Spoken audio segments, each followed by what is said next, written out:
Good evening, everyone. Sorry for the short delay this evening. Thank you for joining us and welcome to the December 12th meeting of the Ames Community School District Board of Directors. I will call the meeting to order and entertain a motion to approve the agenda. So moved. Second. Moved by Smith, seconded by Franzen. All those in favor say aye. Aye. Opposed, nay. Passes 7-0. And next we will read our purpose statement, and we invite anyone in the room who would like to join us to do so. The Ames Community School District commits to equity and access that empowers every individual to reach their full personal and educational potential. Thank you. And the first agenda item this evening is our celebrations and recognitions. And tonight we have the AMS Builders Club, and I will turn it over to Amy DeLashman.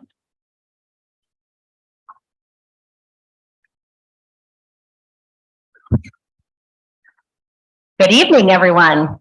Thank you for joining us tonight. It is my pleasure to introduce the Middle School Builders Club. Representatives that are here from Builders Club, can you stand up for us? Wonderful. So let me tell you a little bit about Builders Club. The number one question that I get when I talk about this is, oh, so like construction? And nope, that's not the Builders Club. They are actually a leadership organization, and it's actually one of the largest service organizations for middle school students. There are 45,000 members worldwide, and they get to work together and develop servant leadership skills as they serve their school and community. They work in partnership with local Kiwanis chapters, and clubs get to expand their outreach into our community. So the first Builders Club was chartered in 1975. There are 1,600 clubs in 16 different countries. Builders Club is pretty worldwide. A lot of people don't know that. But Builders Club vision is to develop competent, capable, caring leaders through service. Both the students and adults find the service aspect the most engaging, and that's what keeps them returning to Builders Club.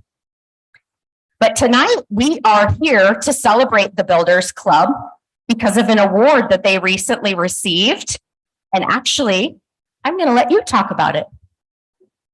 I think it would be great to hear it from them. I can read it, but I would love to. Alice? All right.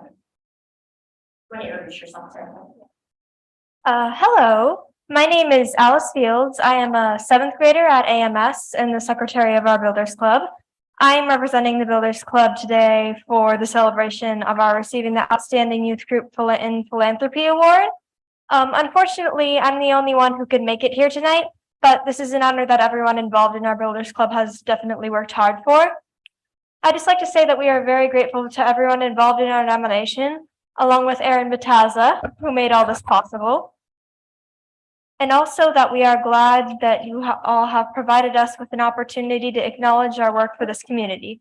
Some projects we've done in the past include a food drive for United Way, book drives for raising readers, making scarves for the homeless shelter, and planting trees.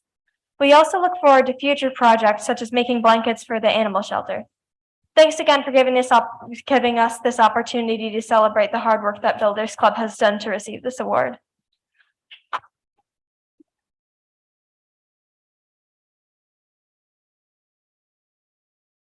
Thank you for joining us tonight, and congratulations on all your hard work and earning the award.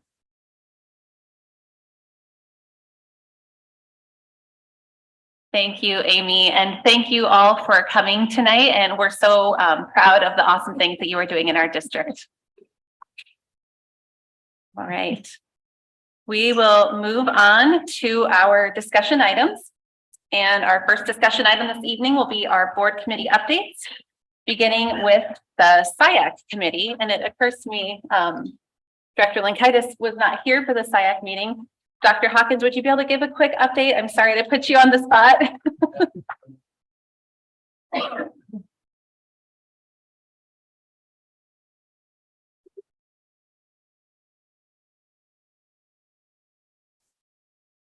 All right, so Gotta get you a microphone.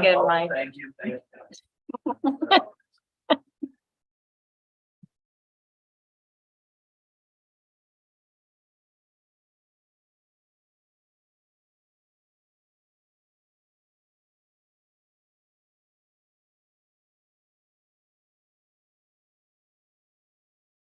Good evening. Good evening. Good evening, board. All right, so on November 28th, SIAC met. Approximately 30 different community members, staff members, parents, students, teachers, and administrators got together. We began the evening by just reviewing state code and board policy that kind of outlines the roles and responsibilities of SIAC. We reviewed and made some adjustments to the team norms that we have in order to make sure that we feel like we've got a way to work with each other that's productive.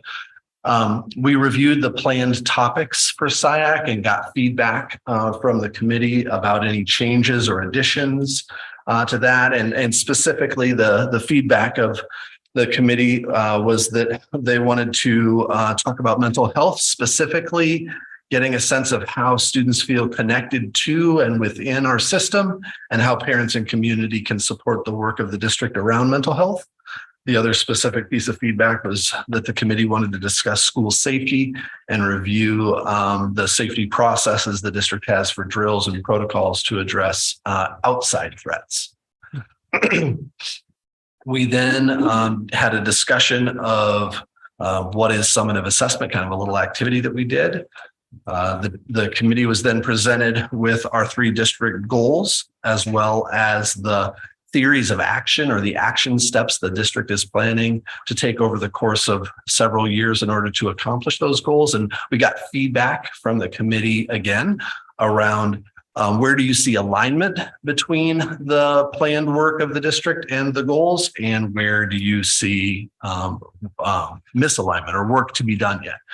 Specifically, the committee said around the goal and action plan for improving reading scores, they saw alignment to work being done, such as our SIOP training, building level professional development, and the diversity and equity inclusion work.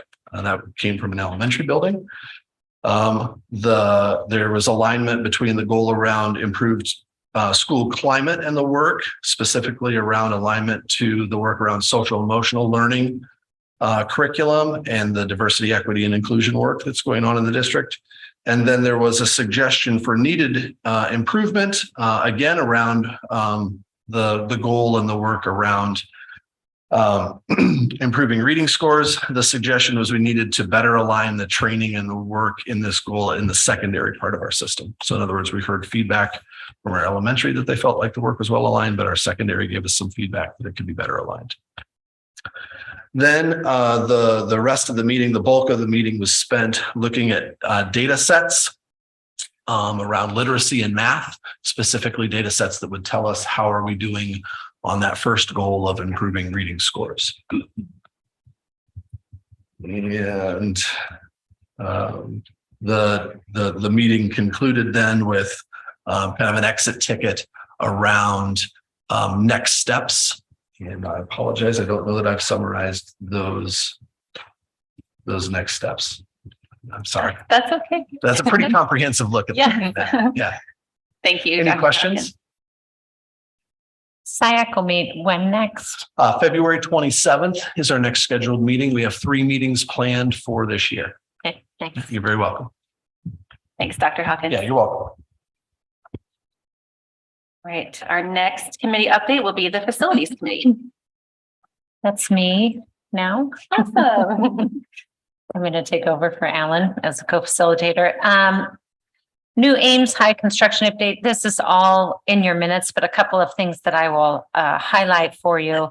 That Story Construction is continuing to complete their punch list of items, hoping that over winter break, when the building is a little more empty, that they'll be able to get some of those, pick up their pace on some of those things, as it's been a little tricky doing it when students are in session and staff. Bid issuance number 5 is coming up on the 15th. They are anticipating that what we have left will not, that the estimates will exceed it. So we will keep you updated, but we are just, we have that on our radar that we expect that we may not have enough in the reserve for it. One of the things that I wanted that we circled back to was we had a student, gosh, maybe 4 to 6 weeks ago come sharing some concerns about emergency evacuation for when some of our PE courses take place, that there's no ground level or basement level evacuation. And the evacuation procedures go through there's an override on the elevator, and Mr. Johns is working with staff and making sure everybody understands that it is all up to code. But Dr. Lawson did again reinforce that, just making sure that we have that communication and training that takes place for the people that are helping those students at that time. On Friday, I got the opportunity to, Dr. Lawson and I, a couple staff members got the opportunity to go tour the LSI, the land and look at the buildings. And it was a really good opportunity to kind of hear from the staff some of the ideas they're having with programming, and seeing the space and how they're looking at ways that space can really potentially help some of the programming that they desire to do. And then the last thing, in our meeting that we had, our committee work session, we came up with some things that you wanted to make sure that the committees addressed. And so we will be at future meetings, we will have recurring agenda items for facility strategic planning, the demography study, and then vulnerability and safety. So we'll continue to give you updates on the reports we get on that. Any questions? Did I miss anything, Alan or Brett? Okay. Thank you. Next, we have Equity Committee. The Equity Committee met. One of the main topics is a topic that's coming up later, the equity definition, educational equity definition. One of the other things that have been identified when we all organized committees is to be looking at how we're doing kind of self-assessment, self-evaluation of how the district at a high level is doing with equity. Dr. Lawson had started to take a first pass at that based on the symposium that we had all attended. We discussed that a little bit, and we'll probably continue to discuss that in the next couple of meetings. And something related to that will be coming back to the board, I assume, at some point, and we'll also be feeding into the strategic planning work. So. Thank you. Any questions for equity? Teaching and learning. Teaching and learning met today. So the minutes are not attached, but will be forthcoming. We spent most of the time talking about the curriculum implementation policy that needs to be completed. So we had a great discussion. I think we'll have some edits to discuss at our next meeting. We briefly discussed the required second health education course that needs to be added at the high school. And again, we'll be talking more about that in an upcoming meeting with some more details on that. And we are organized now, and we've established our meeting schedule for the next half of the year. So that was it. Thank you. Questions for teaching and learning? All right. Then we will move on to our next discussion item, which will be the universal free breakfast. And I will turn it over to Chris Densland. Good evening. If it's okay, I'll just stay up here. I'm going to try to keep this short because I know we have a long board meeting. I just wanted to inform the board that we're going to make a change to the school meal program for the second semester. During the entire pandemic, when all the school meals were free and we were doing grab and goes and the weekend meals, that was very good for Ames because we are a very low free and reduced district. And so we increased our participation significantly. Those were all reimbursed with federal dollars. It built up our fund balance. We have done some things that we knew were going to bring that fund balance down. We've increased salaries and benefits at Chartwell's. They're having just as much difficulty getting staff as we are. We've done some sign-on bonuses, some retention bonuses, and we haven't increased school meals since the 17-18 school year. And so we knew that balance was going to start coming down, but then there was another round of pandemic funds that was issued. We received $85,000 this fall, and we're supposed to be another one that's coming that's even larger yet this year. We had our administrative review this fall, which you can kind of think of as an audit for the school nutrition program that has to happen every 3 years by the Department of Education. And they had suggested that one of the things that we could do if we wanted to bring that fund balance down was to do universal free breakfast for a period of time. I looked at the numbers, and last year when all of the meals were free under the seamless summer option, we served 17,096 breakfasts in November. November of 22, we served 8,434. So you can see where the universal free meals under that seamless summer option did increase our participation significantly.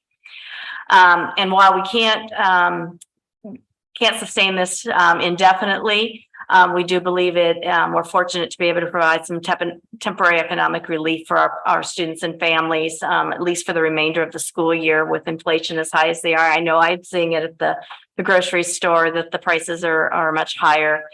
I did want to mention, because I get asked this a lot, is how come other school districts can provide free meals through the program?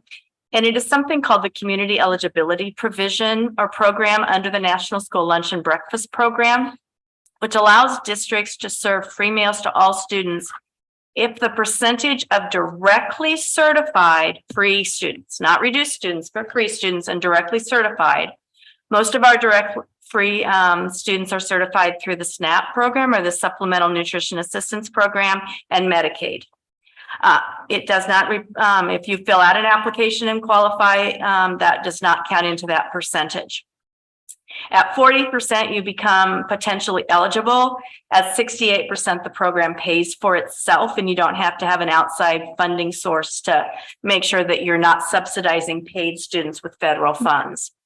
Just to let you know, right now, as of today, we are at 25.5% of our directly certified free students. Our highest building is an elementary building at 38.6%, and our lowest is at 22.7%.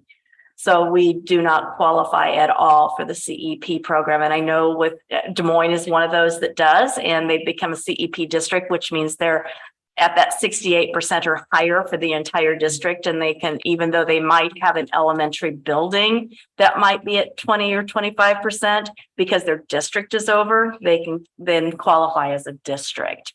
I'd be happy to answer. So as of January 4th, we'll start providing free meals. We won't be able to claim those for reimbursement, but we will just zero out the price so parents and families will not be charged if their students eat lunch or breakfast at school. It is not an option to do that for lunch. That's not an illegal option under the National School Lunch and Breakfast Program. It's only for breakfast. Thank you. Any questions for Chris on that? All right, then we will move on to our teaching and learning discussion items. And the first one will be the push out dropout prevention funding report. We'll turn over to Dr. Hopkins.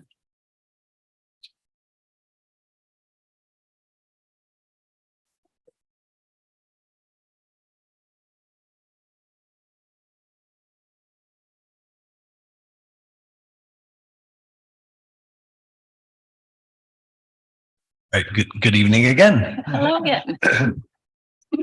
Okay, so as you may be aware, board, annually, we have the opportunity as a district to request supplemental funds, supplemental aid funds. If I'm saying this wrong, Chris, you correct me, please, but from the Department of Education to help support Modified allowable growth. Modified allowable growth. Thank Funded you. by property taxes. What she said.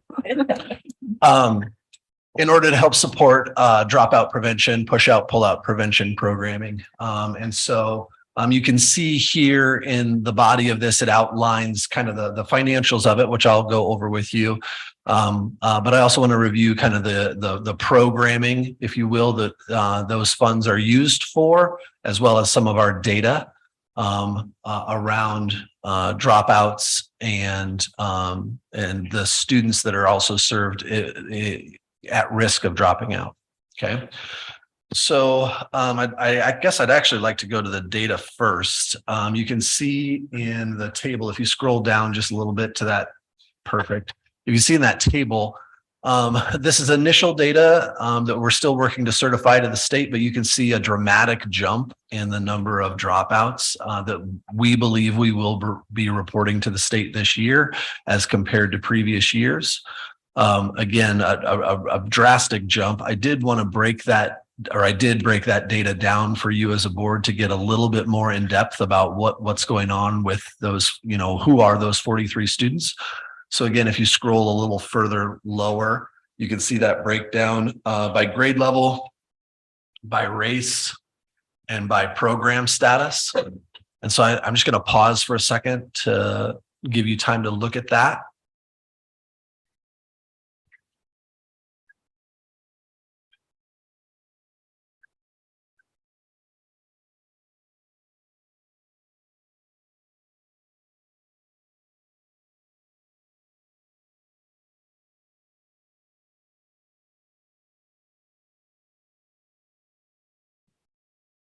We can come back to this if you desire. I will also tell you that in up above in the 2020 and 2021, the reason there's not an asterisk next to that 15 is because that's data that comes to us from the Department of Ed. They verified our dropouts. And I can tell you for those 15 students, 10 of the 15 were also related to a low SES or free and reduced lunch status. So we continue to see, in my opinion, a high correlation between our students who are in lower socioeconomic status and dropout, push out, pull out. Definitely, I believe, considerations for a district. The numbers of students that we anticipate serving next year, again, based upon the way we identify students this year and roster is down for the first time since I've brought this report to the board. So we anticipate serving fewer students, but again, we're seeing obviously, hopefully not a trend, but we're seeing a blip in that data. As far as programming is concerned, there are not any suggested changes in our broad programming categories at this time. Again, the primary ways in which we use these funds to address the needs of students are at our elementary levels. We do fund our success reading intervention teachers with dropout prevention funds. At the middle and high school, we fund ALP teachers who are providing attendance intervention, academic intervention, those kind of things. And we do fund throughout the system our school counselors to some degree with dropout prevention funding. Those counselors, of course, serving in a variety of roles that could be from intervention to home visits to family engagement to enlisting the help and support of school family advocates for wraparound care, kind of a more holistic approach, if you will, from our counselors. So when I return to you in January, in addition to answering any questions that may come up tonight that I'm not able to answer tonight, I'll be asking you to approve $552,582 as a 25% match for the term Chris used a few moments ago, in order to create a total budget of $2,210,329 to help prevent dropouts and pushouts and pullouts within the district. What questions could I answer for you tonight or be prepared to answer for you in January when we hopefully approve the budget? So I guess my question is, so if we're seeing this, hopefully just a blip, do we have any idea what isn't working for these students that we're doing now? I know that that's probably beyond the scope of this particular piece of information, but it seems that, we're kind of continuing to do the same thing, but if the numbers if they start to trend that way, then maybe we need to be doing other things. Agreed. I think it's a good. I'll work between now and when we talk in January to see if I can gain some insight as to what, again, you can see based on the data, in particular, juniors and seniors were the primary students dropping out. So I'll work to see if I can figure out if something did change. And if something did not change, what needs to change to address that. I mean, obviously we have COVID in there, so that, we don't know.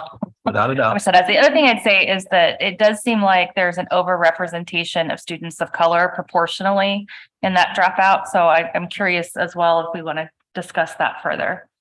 I don't really have a question. I just kind of want to point out that because you mentioned SES, but when I look at the numbers, proportionally, it seems not representative of what the populations are. So we have this funding stream is for push out and dropout prevention. And we are looking at numbers for number of students who dropped out in the previous school year, who presumably we are not in the future going to prevent from dropping out because they've already dropped out unless they've been returned to the school system, right? So, I mean, these are both important problems, but the one is not solving the problem of the other. Well, we certainly could, we've had other conversations as a staff and board around. So we are able to educate children through the age in which they turn 21 prior to September 15th. Right. So there would be nothing against the rules, so to say, for us to say, oh, again, I'll put my own name, Jeff, you didn't graduate on time. I want you to return to the school and do these things. So there's the potential that we could recapture some of. So I'll take the 29, right, that were dropped out of 12th grade. Right. There's nothing to say we couldn't recapture those students and try to pull them back into our system and get them to no longer be a dropout. That's where I kind of gave yes, they've already dropped out, but we certainly can and should try to re-engage them. Are we trying to re-engage them? Let me find out the ways in which we are trying to re-engage them, and I'll bring that back to you. I don't know if this is a question for Chris or Jeff, but what determines the money, the budget? What is that tied to?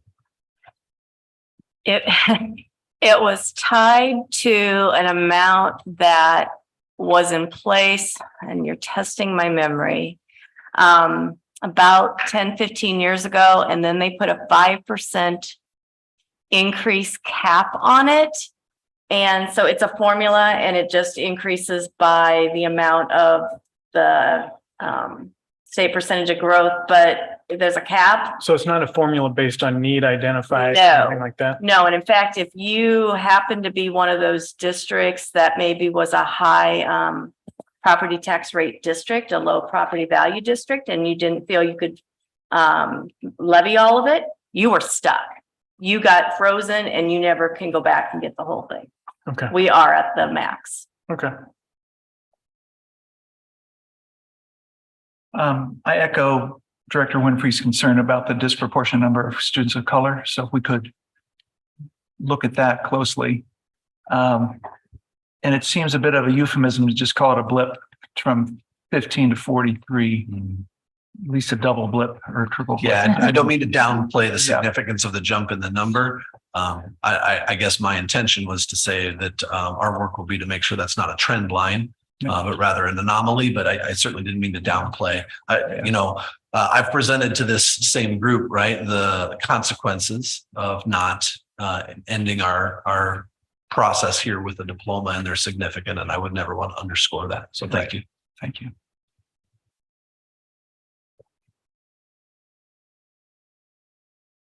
Other questions or comments? All right, we'll let you stay put, Dr. Hawkins, and we will move into the concurrent enrollment and PSDO discussion item. Great. All righty. Wait and see if we can get that on the screen for folks.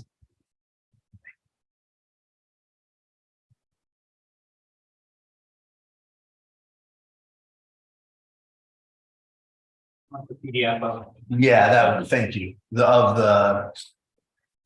one on the left. Yep. Thanks. Thank you, Dan. All right, so I thought it might be good to begin in conversation with a return to what we stated were our purposes as we began the conversation, right? So two primary purposes that we talked about as we began that conversation last spring. One was to become in alignment to senior year plus and state code. If you recall, we talked about a few areas that we could improve within our system in aligning our practices to the guidance of senior year plus. And the second was to expand opportunities for Ames High School students to take college coursework prior to graduation, right? We talked a little bit about the research base around taking college courses and the influence that that had on students' ability to be successful in their transition post-high school. But again, I thought it might be good just to remind ourselves of the purpose of the conversation. In slide 3, you'll see when it comes to alignment of state code, there's two particular components of state code that I wanted to, again, remind the board of. The first one is actually in the lower right-hand corner, is that we shall annually approve courses to be made available for high school students, college courses for high school credit using the locally developed criteria. If you recall earlier, we had a committee that got together and developed that criteria, was presented to you. The other alignment piece was about making the program available to all eligible resident students, 9 through 12. The notice of the availability of the program shall be included in the school district student registration handbook. The handbook shall identify which courses, if successfully completed, generate college credit under the program. So we had some work to do when it came to our handbook and approving specific courses. Those were kind of the primary components, if you will, of wanting to come into alignment with senior year plus. Regarding expanded opportunities for college coursework, this also answers some of the questions that the board had. Some of the questions that I received were, how many students are currently enrolled in what venues? We currently have 291 students enrolled in concurrent enrollment courses this semester.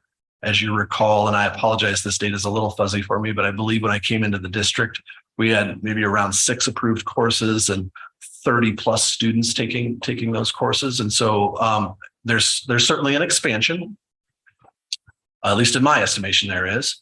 This table shows you that the vast majority, or maybe I shouldn't say bad, the majority of students that are taking concurrent enrollment courses right now are taking them on the campus at Ames High School, which I would tell you that in my conversations with some of the parents that have expressed concerns to me, there was agreement that if our kids can access college coursework without having to leave their own high school campus, that's a good thing.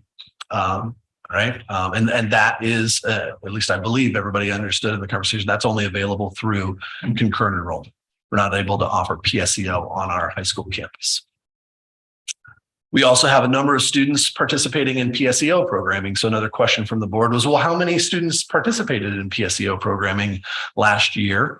And kind of how many classes were taken, right? So we had 83 total students were enrolled in the 2021-22 school year in PSEO courses in 55 different classes. I listed all the courses that had more than 2 students register for that course as the most popular courses from 2021-22. Right, so that's just a 1-year snapshot, but you can see again 8 different kids signed up for object-oriented programming, 7 for calculus 3, 6 for calculus 2, so on and so forth. But a wide number of courses, 55 courses being taken at Iowa State University. And obviously with 83 total students taking them and 55 courses, we had some students taking multiple courses through PSEO, right? So lots of access. One of the things that I thought, because I've heard throughout the process, and I do recognize that this can be a bit confusing. And so I just wanted to really, I'll try to keep this part short, but I wanted to go over the difference between PSEO and concurrent enrollment. So overarchingly, you can see at the top of that graph, the state has a program by which students can get college credit while in high school. Broadly, that's called joint enrollment. And under joint enrollment, there's various programs and ways that can happen. And you can see that contracted courses are one of those. And those contracted courses can result in concurrent enrollment courses. And PSEO courses are one way that we can also have joint enrollment. I'll talk a little bit later about the tuitioned courses because that question came up as well. But again, concurrent enrollment courses are contracted with a community college. They're available to students in grades 9 through 12 who meet proficiency eligibility requirements. So students have to be proficient in math, science, and reading on their IO assessments in order to participate, or do the alternative measures of proficiency, which was also another way that we came into alignment with senior year plus guidance, was having board approved alternative measures of proficiency. You can see that concurrent enrollment is available on the high school campus, as we already talked about, the community college campus, or online. And right in senior year plus, it says that when you approve a concurrent enrollment course, you're approving it to be taken in all venues. So we can't say, oh, we're only approving the online version of music theory. If we approve music theory as a concurrent enrollment course, we're approving music theory in all ways that it is offered through the institution we contract with, which is DMAC. And you can see that concurrent enrollment, the cost to the district is $400. Then there is eligible supplemental funding, which varies based upon the type of course it is and the number of credit hours. I do have some financial information to share with you later on in the presentation, so you can get a sense of the finances of it. Concurrent enrollment courses are free to the student, regardless of what happens with the class. PSEO courses are available for 9th and 12th grade students, as well as, 11th and 12th grade students. My apologies, let me say that again. They're available for 11th and 12th grade students, as well as 9th and 10th grade students that are in our talented and gifted programming. And again, all of those students would have to meet the same eligibility participation, right? Math, science, and reading proficiency marks or alternate proficiency marks. They're available on the college campus or online. The cost to the district is $250, and it's free to the student if the class is passed. If the class is not passed, that $250 is passed back to the student.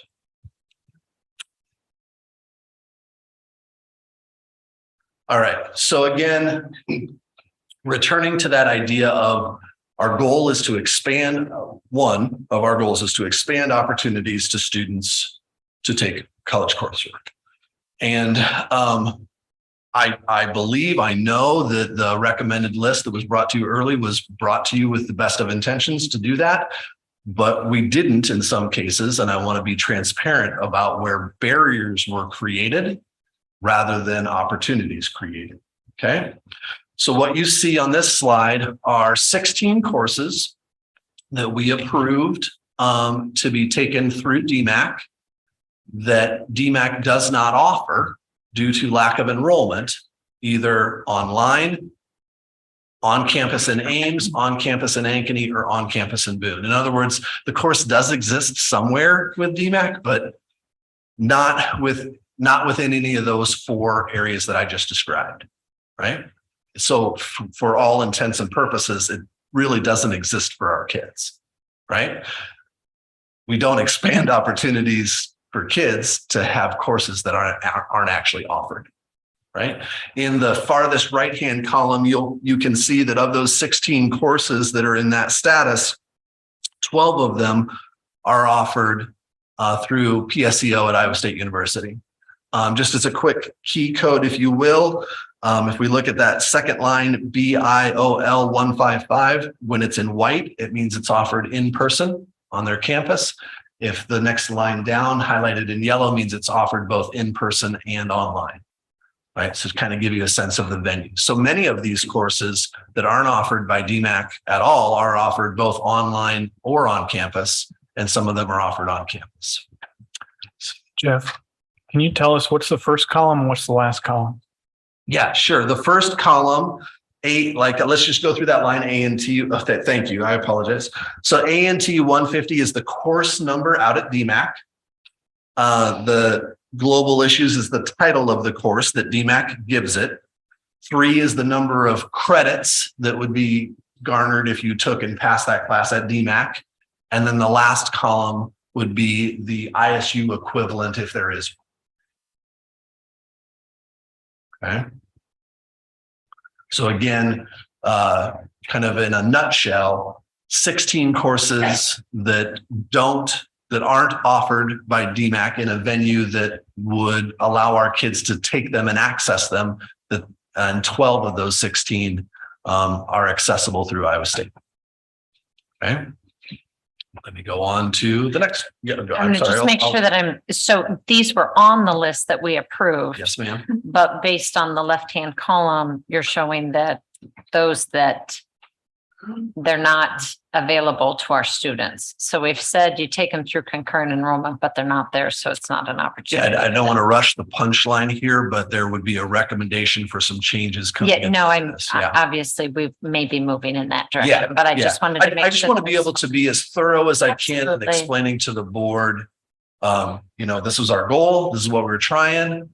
Again, we've seen quite a bit of expansion, but we need to make some adjustments. At least that would be my recommendation, would be that we need to make some adjustments. And I want the board to be able to see why, right? There's been quite a bit of analysis of those opportunities that's gone on. I just want to share with you that analysis and then be able to answer your questions. But you're exactly right. So in the end, what you'll see is those courses that have an orange mark on them would be ones that I would be recommending change to as far as availability. Because the white ones are not offered by Iowa State. Right. And so we can have that, you can have that discussion as a board as to whether you believe offering computational structures is still something that would be of value. There's not an equivalent course at Iowa State that I'm aware of, and I worked with their administrative team in order to ensure that I felt like I was being thorough with this. So offering it does no harm. It's just kids might have to drive to West Des Moines to get it, or, you know what I mean? Like this, it's not available online. It's not available anywhere close. So there's no harm in keeping it. But I don't know that it's really accessible either. But the 12 that are available through Iowa State makes a lot of sense, in my opinion, to change that recommendation, drive 3 miles as opposed to drive to West Des Moines. So again, that's 12 of those 16 courses. In the next slide, you'll see, I believe it's 9 courses identified. 9 courses. These 9 courses are available through DMAC, but only by driving out of town, out of Ames, to get to them. Right. So they're not available through an online option. And you can see if you use that same key, yellow meaning offered both in person and online at Iowa State, white meaning offered in person at Iowa State. These are all the ones that are highlighted or the ones that are marked in orange are offered on campus at Iowa State. So in other words, to simplify this, sorry, I didn't just start that way. You can take acting 1 by going to Iowa State University and taking it on campus, or you could take acting 1 by driving to Ankeny to take it. Right. And again, we could keep health science anatomy as an offering. We may have some students who wish to drive to Ankeny or Boone to take it. Again, if it's on this list, it is offered in Ankeny or Boone. It's just not offered online. It's not offered in Ames. But for those 4 that are offered within our town, again, my recommendation would be, why not? Again, I think we eliminate if we return to purpose, if our whole purpose is to expand opportunities, I think opportunities in town are easier to access for kids than opportunities out of town.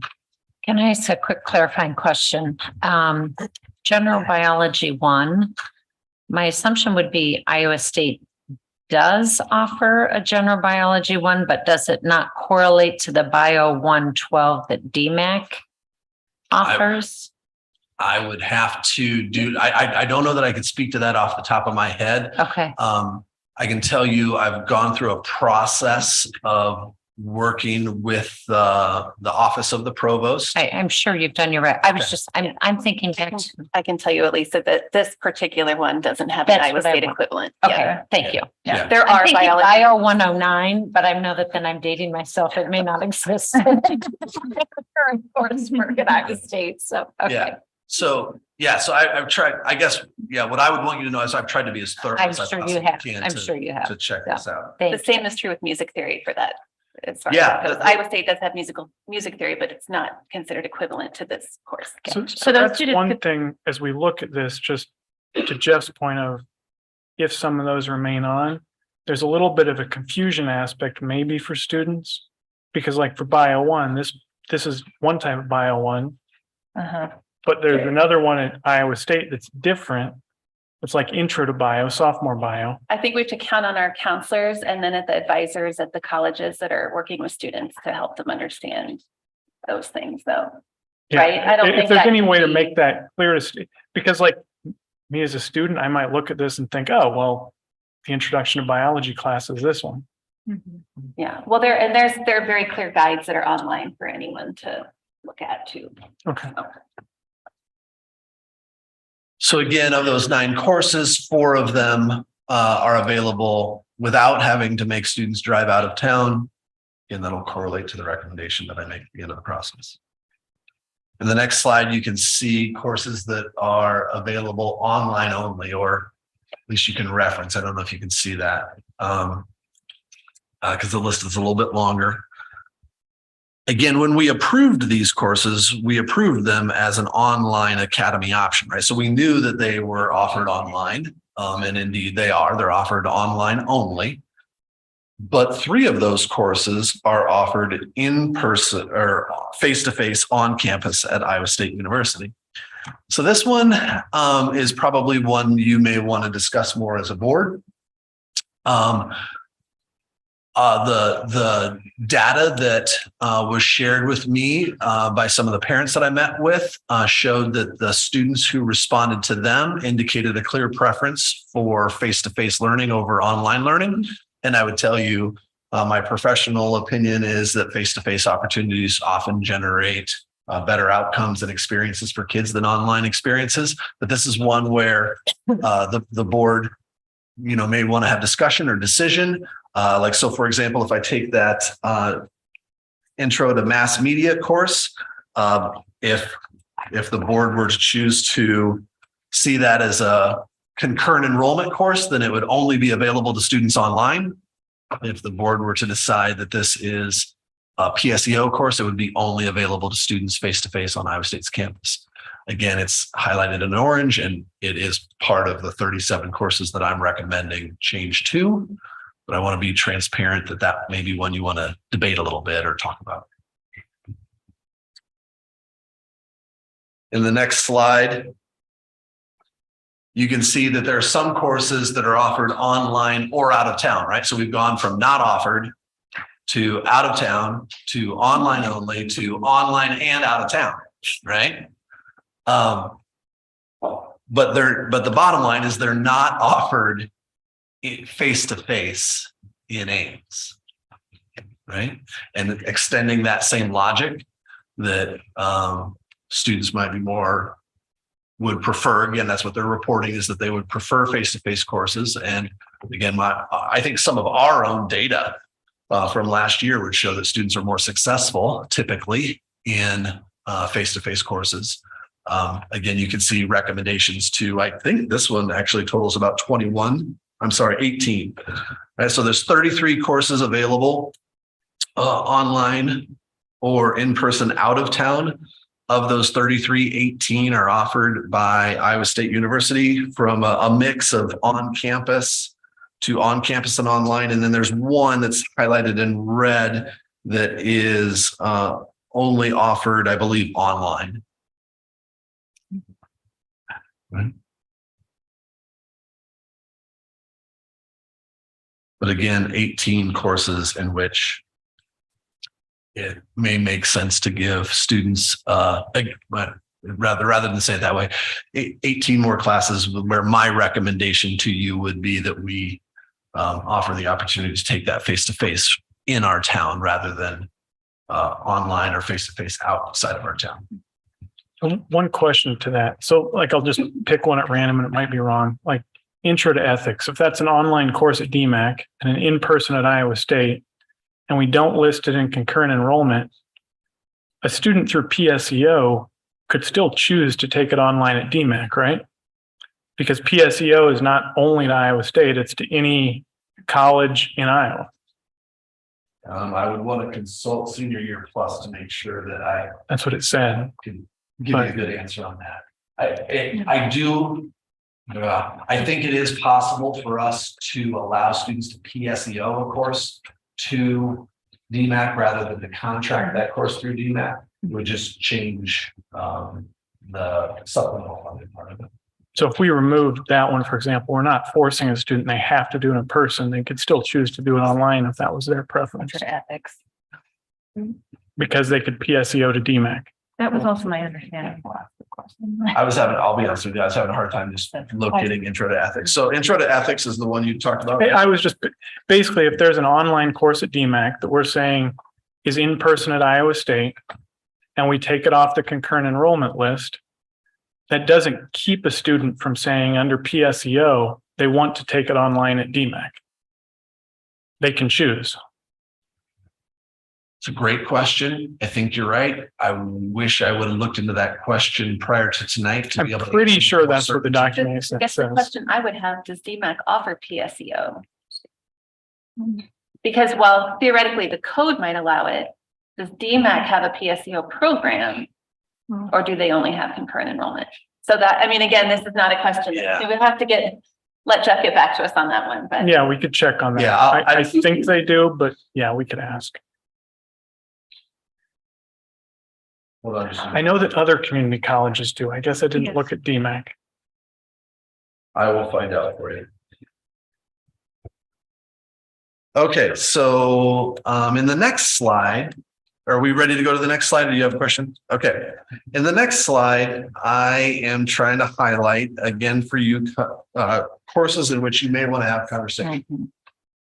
So these five courses are courses that are offered in person in Ames at the Hunziker Center. And in 4 out of the 5 cases are also offered in person in Ames at Iowa State University.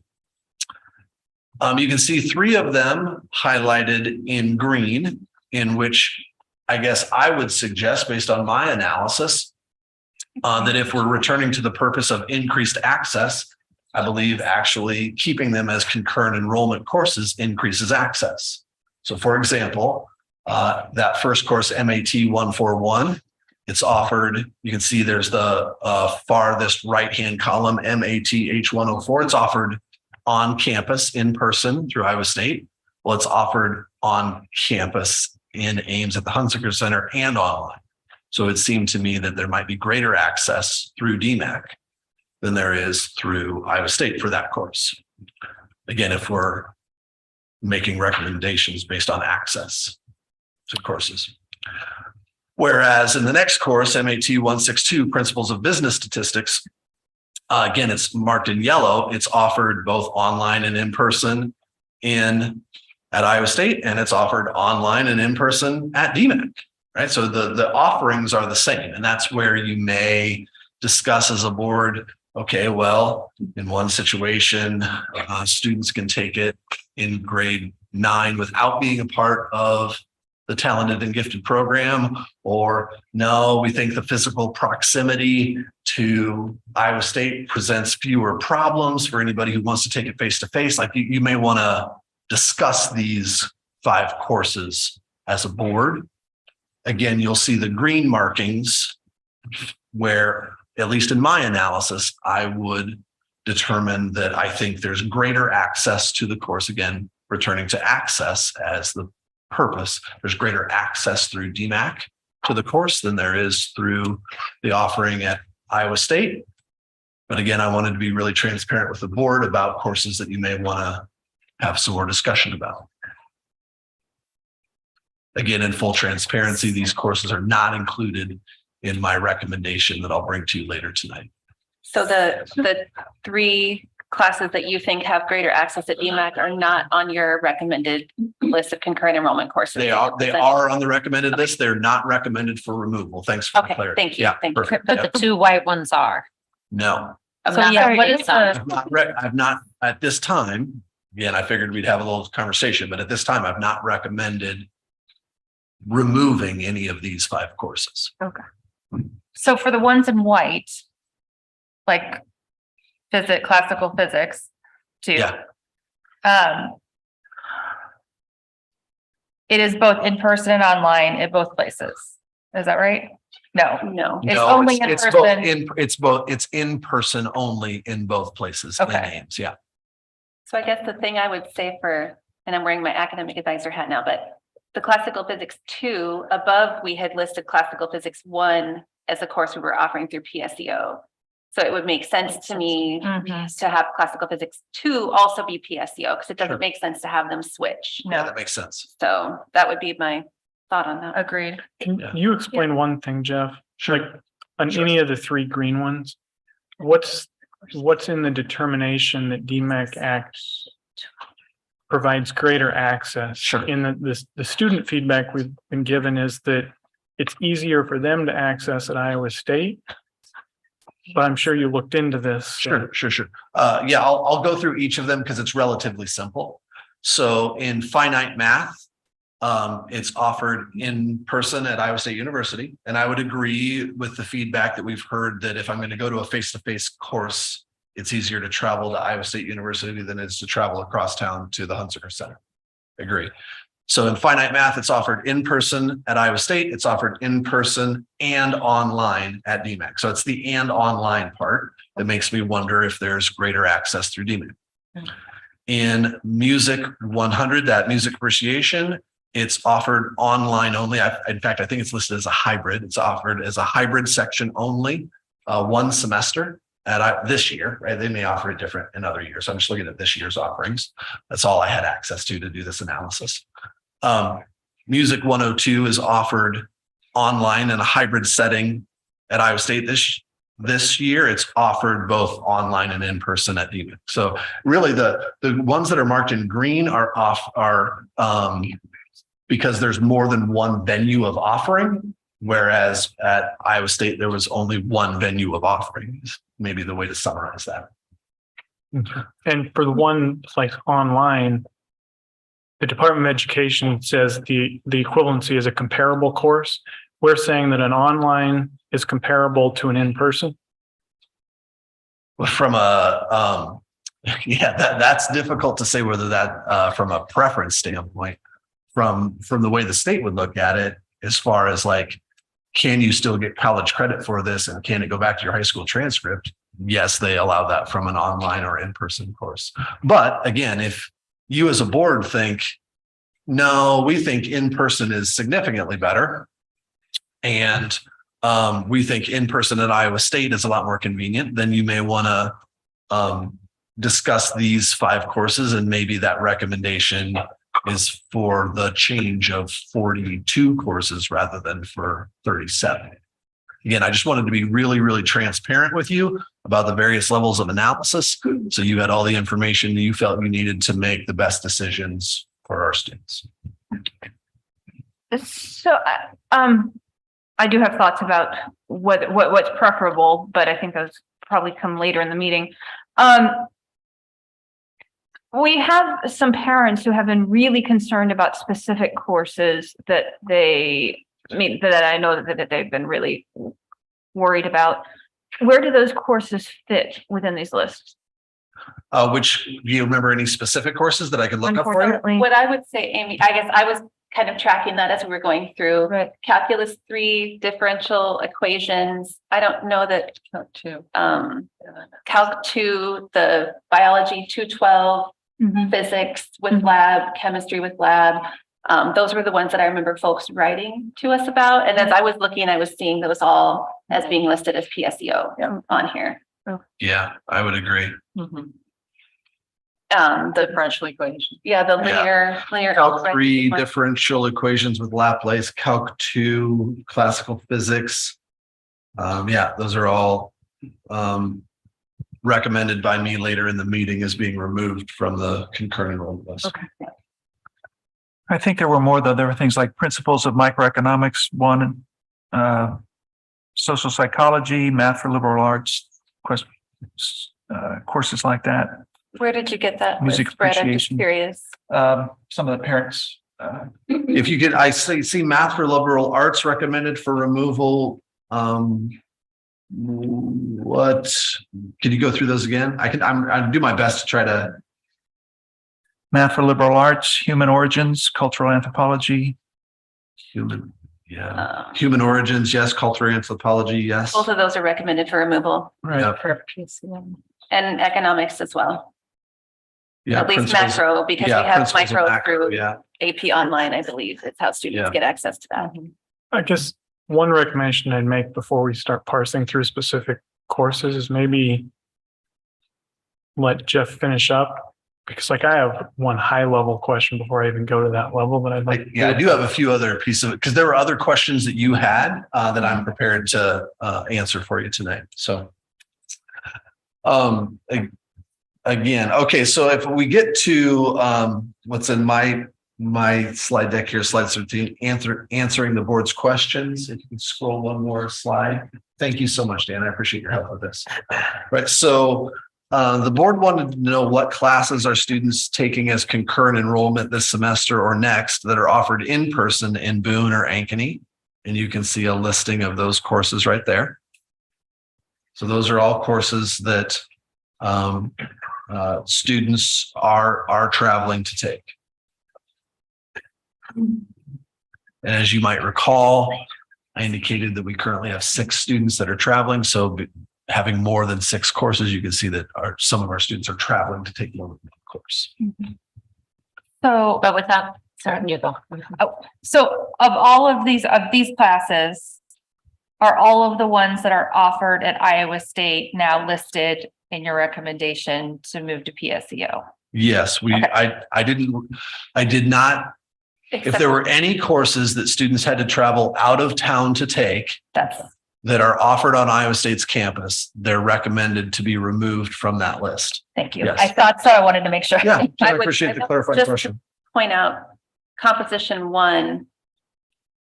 Is offered at our high school. Right. So that's what I was gonna say, but that's not a PSEO course because we offer it in our building. Yeah, it's a concurrent. Okay. So So someone's again, traveling to take that in. yep. So different we place have anyway. some dual enrolled students, I believe, Okay. that are also that don't desire to go to our high school campus to take the course, makes but are traveling to take it. Yeah, just wanted to clarify that one is not a PSEO. Gotcha. Yeah, not all of them are Thank you. I appreciate that. The statistics would be the same way. Remember, we said earlier, when you approve a course, you approve it in all formats. So we have a number of courses that are approved to be taken on our campus. But once we approve them as a course, they can also be They can taken take them anywhere. off our campus.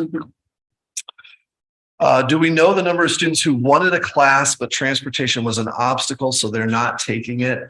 I don't know. I do not have a record of students who didn't take the class. Again, answering further questions. If a student chooses not to take a concurrent enrollment course, but still desires the course, what are their options and what are the consequences? We've heard folks comment about how their parent can pay for an ISU course, but it will not appear on their transcript. Remember that first graphic where we went over joint enrollment and there was a option for tuition courses? Students can seek enrollment in college courses that are not approved by the school district or senior year plus as a tuition paying student. In those cases, the student is taking a college course, not a joint enrollment course. Tuition costs apply for the student and the course is not placed on the high school transcript. So it's possible. In fact, there's other places where I saw evidence that students could take that course that's not approved, pay for it themselves, but it just does not come back on the high school transcript.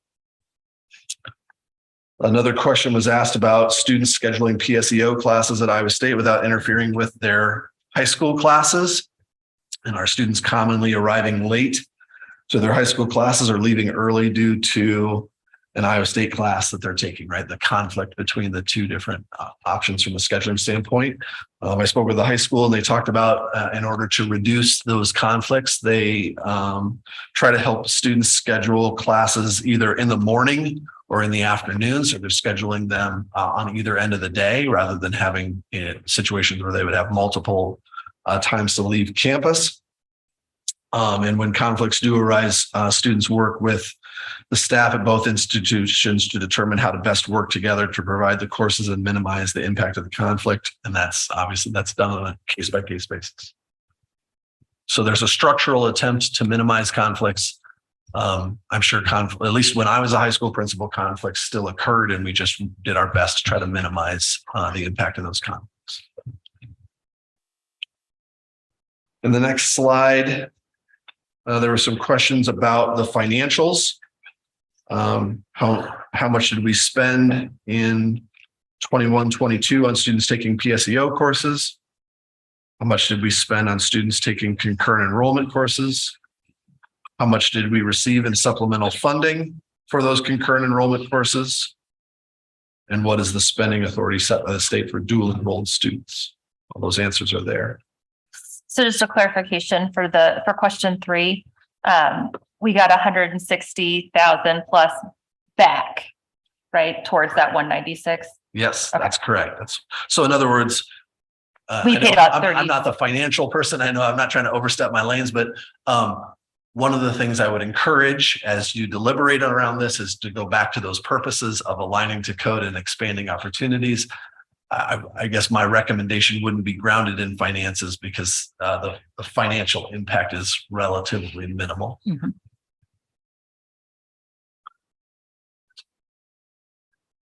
If you're ready, other resources. Sorry, Jeff, sorry. Can you explain number 4 there? I'm actually going to defer to Chris.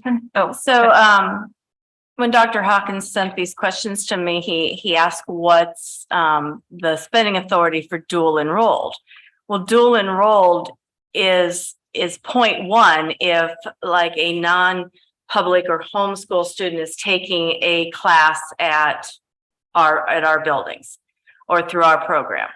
So that's 0.1, but if they're taking a concurrent enrollment class, then we get the same weighting for that concurrent enrollment class as if they were our student.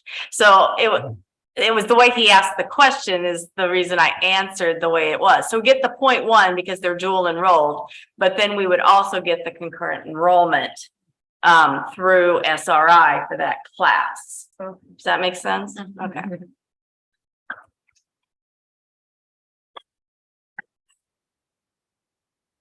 Right. If you're okay, I'll go on to that other resources part. How much staff time has been devoted to this topic in the past 2 to 4 weeks?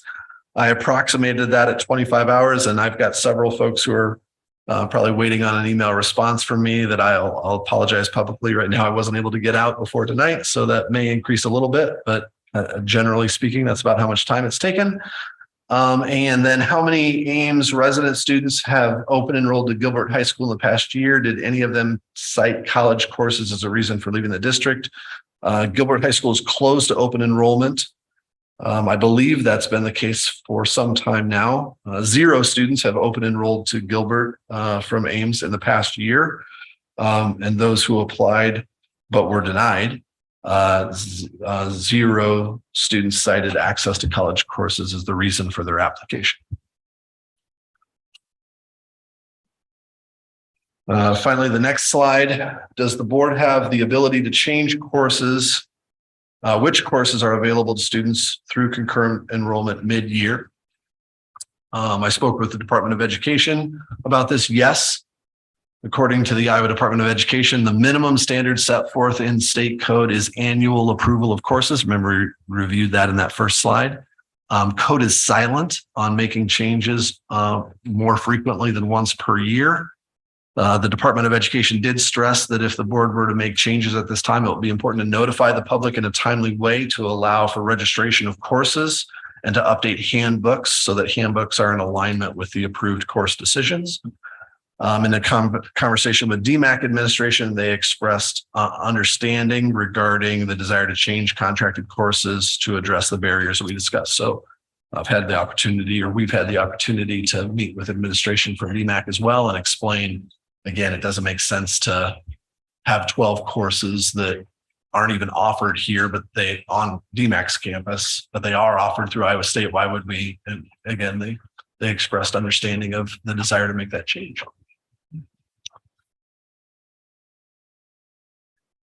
So in summary, remember we had a couple purposes: aligning our practices to state code. I'm excited that we have a list of approved courses that's in our handbook that's available to kids. We have approved alternate measures of proficiency, right? So we've got some aligned practices that I would say have been accomplished. We have expanded some opportunities, although I think I've clearly outlined how we can improve those expanded opportunities for kids. And then in order to eliminate the barriers that we've discussed, I've prepared a recommendation to choose 37 courses to remove them from the list of concurrent enrollment courses. Again, the board may want to have a conversation about other courses as well. What further clarity could I provide? A lot of students that I've spoken to that are now credits are Can you use the microphone closer?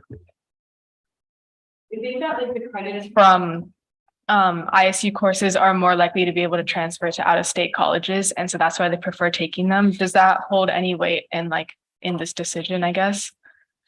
So the quick answer is no. I didn't. Based on the recommendation that I provided, I didn't account for whether or not an out-of-state institution would accept the credit, largely because it's difficult to know the specifics of that. It was primarily based on eliminating or enhancing access, right? So eliminating barriers to access or enhancing access to the course. Okay. But wouldn't it only be this list of 5? Sorry, I've got the screen up on my computer. It's only the list of 5 that we're looking at that students would even have a choice on, because we're offering the most accessible one. The only ones that are limited are the 5. I did a good job. I'm not saying All right. as well as you, but I've Yeah, no, because I trip over my words. then I did a good job with my organization. Yeah, you're exactly right. You may want to have further conversation about those 5 to determine whether, because all in all, when we did broad picture, right? So we have a number of courses that are offered on our high school campus, and we want to keep doing that. Maybe we want to increase that. But that's not tonight's conversation. We have a list of courses that are offered on DMAC's campus or online that are a part of their career academy. Nobody's suggesting any changes to those.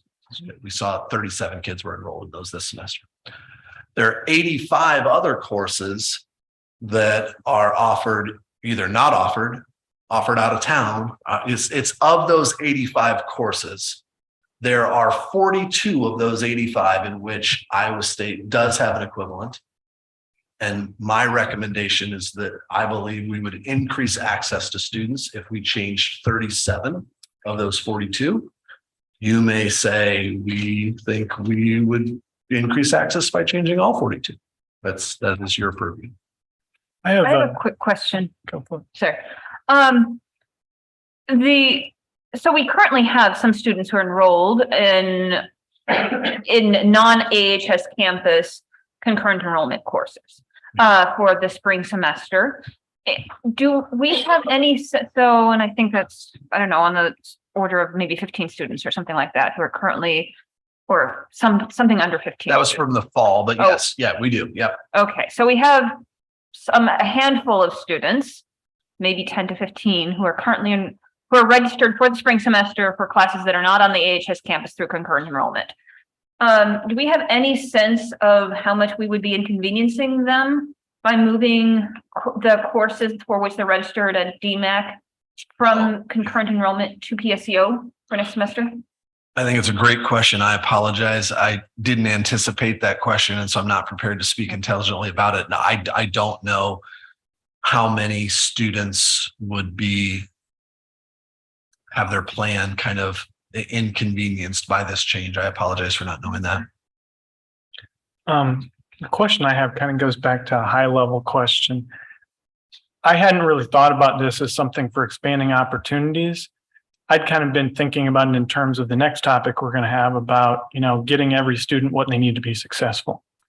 So from my perspective, I was looking at it more as the goal being expanding choice, where I think as a board, what we want is students to be able to choose to do whatever they think makes sense for them. I'm continually reminded of something that Director Colton said in the past of when you want to help a group, don't tell them how you're going to help them, ask them what they need in order to be helped. And I think we've heard pretty clearly from students what they want is choice. So as you were going through that, I was thinking about it from the choice perspective of some students might really want that DMAC online course because they have anxiety and that's what they need. I don't want to hurt them. Some other students really might want to go on campus to Iowa State. Other students want something else. So I guess the question I have in there is if you look at it from the choice perspective, why are we trying to make the list for concurrent enrollment long as opposed to maybe doing something like what Iowa City does of keeping the list short? And then what they do is they say, students, you have a choice and you can go through PSEO and you can choose the community college or you can choose the university, whichever makes sense for you. Because my hesitation is, yes, I see what you're doing and I agree. Some of those courses look great for being on Iowa State. The thing I like about it more is they could still take it at DMAC. So my question is, why are we trying to make that list longer than effectively just the community academy side of it? Yeah, I think that's a philosophical conversation that, ultimately will be decided by the board and should be decided by the board. And if we want to, it would be, I'd say, maybe the why is there's just not a lot of schools that typically look at it like that, right? As far as the way that the code is set up is encourages districts to make a choice. So most schools do it that way. But if we wanted to, I think really if there was any consequence to that, it's just foregoing the supplemental funding of those courses that students take either online or on campus through DMAC, right? But other than that, I don't know that there would be a negative consequence. Can you explain that supplemental funding part? Because I thought we get reimbursed whether it's PSEO or not. We do not get reimbursed for PSEO courses. Okay, so 0.1 FTEs is what we're talking about there. No, that's for dual enrolled students. That's for that's for CPI students. So competent private instruction. Okay. So I think the question that Director Shields Cook asked on whether GMAC has a PSEO is important. Yeah. Because in my experience, when they can get $400 a class, they don't care how we're funded for it. It's what they get paid for. And I know at least in my previous district, the community college would not accept the $250 price for the class that they could get through concurrent enrollment. And if that's 400 or whatever their cost is through the contract. So I think that is a question we probably need to ask. Right. Yeah, no, I don't disagree with that. I think at least I heard a philosophical question being asked rather than a pragmatic, but I would agree. I think we should be clear to the board as well. Community colleges also get concurrent or supplemental funding for concurrent enrollment courses. So while there's a $400 course and we get some supplemental funding for that, so do community colleges. And so there may be, I can't speak for the community colleges, I don't want to, but there may be some financial reasons why they would prefer concurrent enrollment over PSJ. But that's something that we could talk. I mean, yeah, when you do a quick web search, you see that DMAC says they do PSEO, but you're right. There might be some things that we need to talk to their leadership about. So my recommendation would be that could be something for when we look at this for next year, because I think right now we really need to be able to approve this in order for students to move forward with their plan. Correct. And that's why I asked it more as a philosophical thing, is because really it doesn't impact anything about the action we're probably going to take. because Jeff has already removed all these courses. But I think it could change the philosophical aspect of if our point is to allow students to have choice, then it seems like if DMAC accepts PSEO, this all becomes a lot easier. Because we really push for concurrent enrollment for stuff that's in our building, exactly like you're doing, the CT, the Career Academy, and then everything else PSU plays also out. requires a lot more staff time on the side of the college. So that, I mean, I do think there's a lot of, there could be some disincentives for them, and it's worth having the conversation, but that would ultimately, that'll have to be answered before we can really have the philosophical discussion of whether we want to do that, is whether DMAC would even be willing to Yeah, and do that. I guess the reason I'm asking, and this is whatever it is, after we had some comments at a previous meeting, it really clarified it to me when there was a young woman who came up and talked about national merit stuff, because I kind of realized I was one of these students. You know, I was national merit. I struggled with this exact issue. How do I get my high school to offer me courses? I had to go to Iowa State during the summer. I had to get the district to buy me a textbook so I could teach myself my own course. So I really want to do whatever we can to help these students and give them the choice, give them the opportunity, knowing that there are also other students that are going to make different choices, and we want to meet them too. So don't take anything I said about that as being like, hey, we only need to do it one way. It's more, I want to make it so we don't lock ourselves into anything that hurts anybody, right? Oh, go ahead. Yeah. I would just want to agree with you that I have the sense, first of all, that choice, to the extent that we can offer students choice, the thing we should be doing is offering choice. When it comes to a question of making value judgments about if we are not able to offer choice, I think offering it in person is really, really important. I think that the district should be offering classes in person to the extent possible. The college courses. And I'm struck that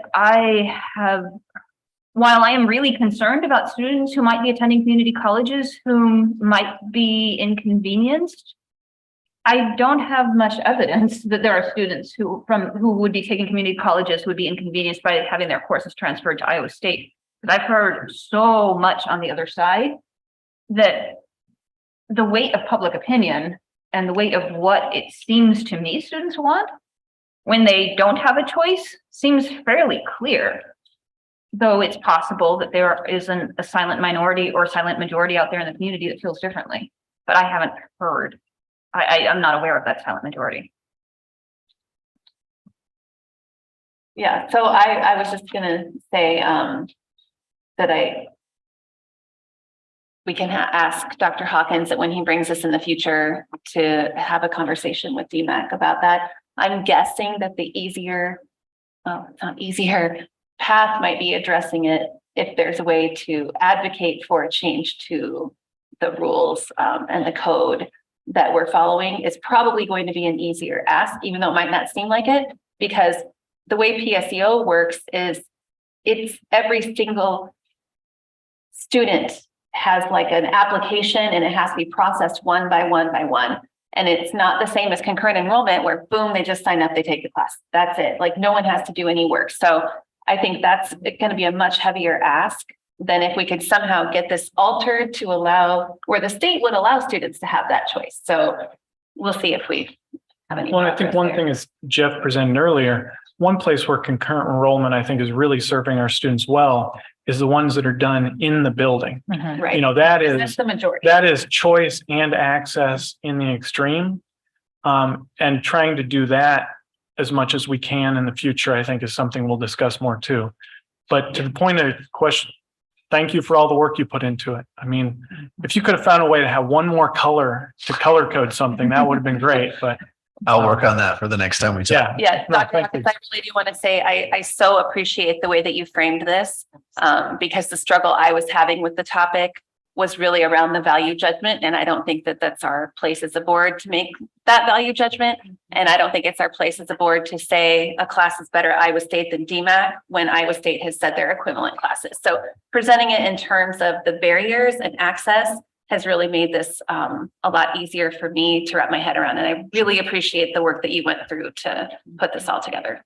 Well, I appreciate the board's patience, right? So we are working to accomplish our purposes, right? We're working to do it the right way. We're working to expand opportunities. And in that expansion, we got part of it wrong. And that was not intentional. And I would regret if that stood in the way of some kids being able to access coursework that was important for them. But I'm excited that we're able to fix it. Because again, our kids deserve the opportunity to have the most opportunities to make their future what they want it to be. So I appreciate your patience in us trying to push for something new and then having to tweak as that happens to make it better for our kids. So we have a list here. Everything now boils down to 5 classes that are in a gray area, 5 single classes out of, hundreds and hundreds of courses and course catalogs. We've got 5 classes we have to make a decision about.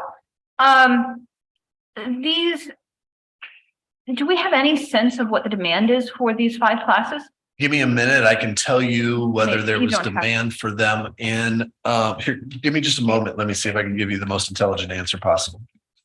In the meantime, I'm going to make an argument to keep the music class with DMAC, and that is that I know the curriculum for that class requires students to, the Iowa State class, they have to attend music events on campus. Oh. That could be challenging for students who are in high school. Yeah, I think we only have 2 really to talk about. It's the finite math and marriage and family, right?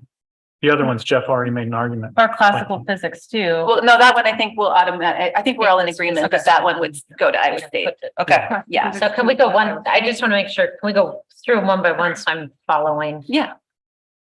Physics, the first one, the physics one, you PSEO. would suggest PSEO, Yeah. or we would, okay. Finite math, that's the one we have to discuss, Jeff. Is that the one? Stat. Where are we on? Stat would be Iowa State, right? Yeah, That's I could what see Jeff an argument recommended. either way. That one, it's Okay. part of the AA curriculum for the business degree at DMAC, but it's the business degree that's intended for transfer to Okay, Iowa so State. there's 2 classes. I'm gonna go even higher level. So there's 2 classes we have to discuss. Music appreciation, you just shared something specific that Mhm, you would recommend DMAC mhm. based on something. And social, marriage and family. Yeah, I'd be interested in how many students have taken that class, Jeff, if you do So have that. to answer your question, if you recall earlier, one of the board's questions were what PSEO courses were taken by students through Iowa State in 2021-22, right? Yeah. And so we broke down those 83 students and 55 courses. I can tell you, remember I outlined all of the courses that had more than 2 registrations. Those don't align with this. So in other words, the demand for those courses were either 2 students, 1 student, or 0 students in the year of 2021-22. For all 5 classes. Yeah, that's the, without getting into that spreadsheet of those 55, that's the most intelligent answer I can give you in a quick time frame. So there was no more than 2 registrations for any of these students for PSEO. Yeah. So what if we recommend music 100 stays at DMAC and the other ones go Iowa State? Just I guess simple. I would maybe, so finite math would be a class that many students who are planning to go to community college might also access. I'm struggling with how much to wear my professional hat here. I worked with students who had Math 104 as a requirement for their major at Iowa State. These are not STEM students, these are social science students. And probably about 25% of my students chose to take it at DMAC. So I would advocate honestly to have classical physics at PSEO. And I could see an argument for stat, but I would keep the others at concurrent enrollment. Because those are courses that many students could use towards a community college degree or a 4-year degree. I think that it's makes the most sense to have a high level accessibility to all of our students.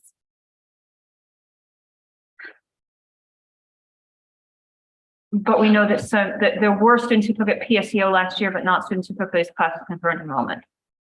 I can't guarantee you, again, if you want to give me a little more time, I can look to see if there were any students that took it. I can guarantee you no more than two students took it throughout the course of the year. Right. But I couldn't guarantee you that any students took any of these courses in 21, 22. Through Yeah. PSEO, and we didn't ask him to look at concurrent enrollment on these ones. We don't know so we don't know. whether they were taken off. Yeah. But if you'd like, I do have a listing of all the courses taken of PSEO in 21, 22, and I can look to see if, music appreciation had 1 or 0, or I could do that level of analysis if you'd like me to, if it would be helpful to the decision. In my mind, Jeff, your inklings on this are spot on. I would say the 3 that you marked as I would probably recommend keeping these on concurrent enrollment, I would agree with, and I would happily move the other 2 to PSEO. I agree as well. So I will go with what people are thinking, but I don't feel like a school board should be No. deciding between DMAC and Iowa State in a state that says we are all about parent choice. This is parent choice, and we're being told not to offer parent choice. So what's the discipline if we just offer them in both places? I have not asked the question of the Department of Education. What would be how bad our hands would be slapped if we broke the Because rules. we don't even know if students are going to take Well- these. I mean, we may have 2 students take So, some of these, right? We don't actually list ever that we offer them at Iowa State. It's more that some Yeah. parent would submit a PSEO request, Yes. and then Jeff would make a judgment based on their argument of is it different? So I think we need to this- keep this at the level we're at and make a decision and get through it because Okay, this so is we're not where we're making at. this if I could, No, just really but- quickly, I think I spend I hope this comes off okay. Okay. I think I spend most of my days encouraging people to know and follow the law and to know and follow our policies. And I would strongly encourage us to do the same. But if any of us are going to go to the Dayeth Hill for IESB, we could take this list of 5 classes and say, if you want parent choice in your state, here's your parent choice. Throughout this conversation, Okay. I've had the opportunity to speak with lots of different stakeholders. And Yep. several stakeholders have indicated that maybe legislative change would be the route to go. Okay, thank you. I'm not advocating to break the law or break code. I think you all understand my intentions here. Yeah. And the only reason, I know we're not making a decision now, but we Yeah. will need to have the motion reflect. Absolutely. Yeah. what we want to That's do, why I was so. trying to keep note of Yep. what we were. All right, can we move on? I'm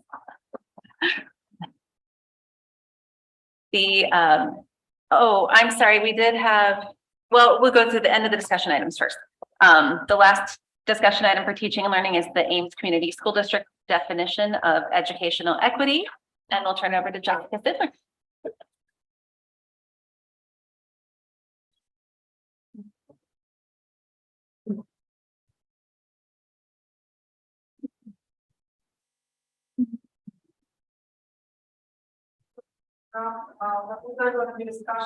The end of the discussion items, we'll call the people up who signed up to speak.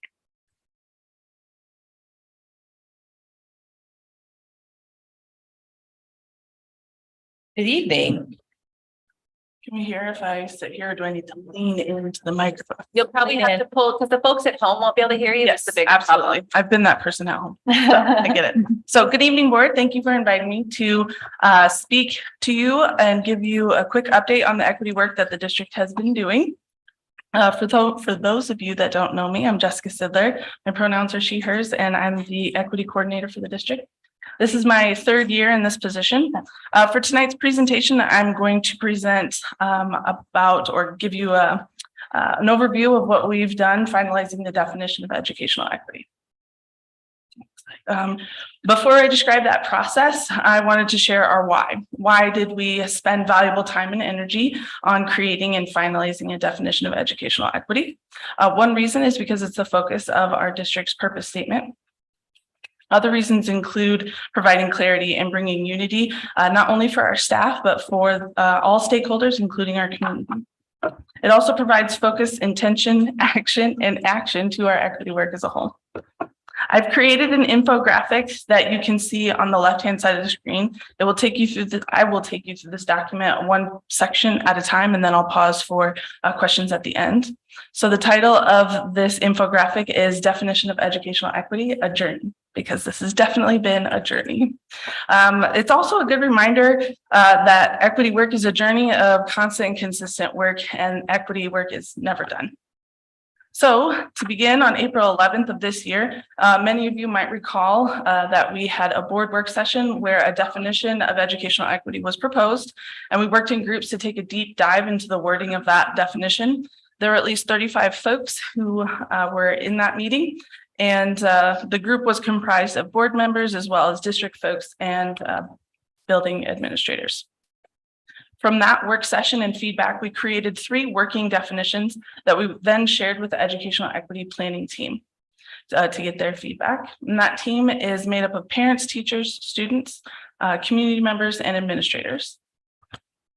Using the feedback from that group, we edited a final definition that we shared with staff across the whole district, where 249 folks provided us with additional feedback, which brings us to 359 folks that provided us with feedback on the definition of educational equity.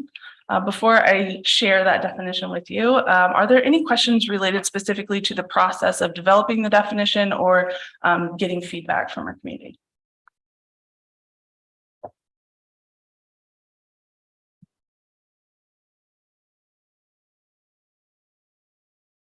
All right, so without any further delay, our final definition for educational equity is every member of the Ames Schools community across individual characteristics, identities, and circumstances is provided intentional access to high quality experiences and opportunities in our school that contribute to proportionate outcomes for all students. We've also developed a student-friendly version which states everyone gets what they need to be successful.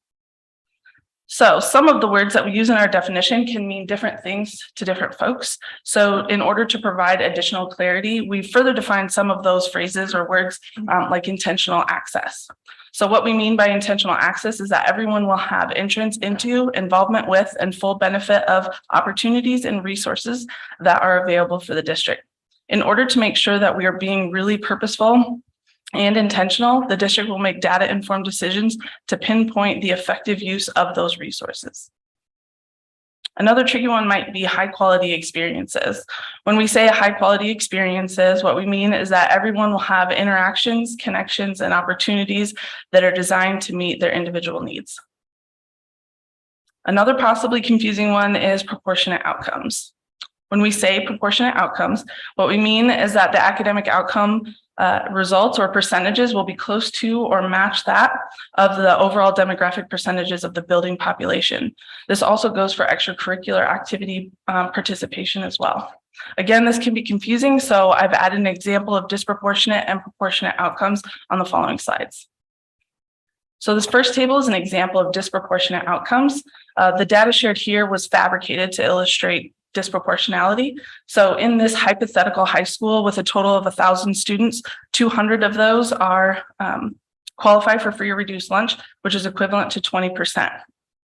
To find out if a specific program has proportionate outcomes for student enrollment, we compare the percentage of students in that program to the percentage of students in the general student body. In this case, there are a total of 210 students that are enrolled in the AP program. And of those students, 21 qualify for free or reduced lunch, or 10%. That means that 20% of the school's total population qualify for free or reduced lunch, but only 10% of those students who qualify for free or reduced lunch are actually taking AP courses. So there are 10 percentage points between the overall population of 20% and the subcategory percentage of 10. So this is considered disproportionate because of the wide gap between the overall population percentage and the subcategory percentage. On the next slide, you'll see a table with an example of proportionate outcomes. So the data shared here again was fabricated to illustrate proportionality. And in this hypothetical school, again with 1,000 students, 200 of which qualify for free or reduced lunch, which is again 20%. In this school, 250 students signed up to take AP courses, and 45 of those students qualify for free or reduced lunch, which is equivalent to 18%. That means that 20% of the school's total population qualify for free or reduced lunch, while 18% of the students who qualify for free or reduced lunch are taking AP courses. There are only 2 percentage points between the overall 20% and the subcategory of 18%, which is considered to be proportionate. Again, here's our final definition of educational equity for your consideration. What questions do you have?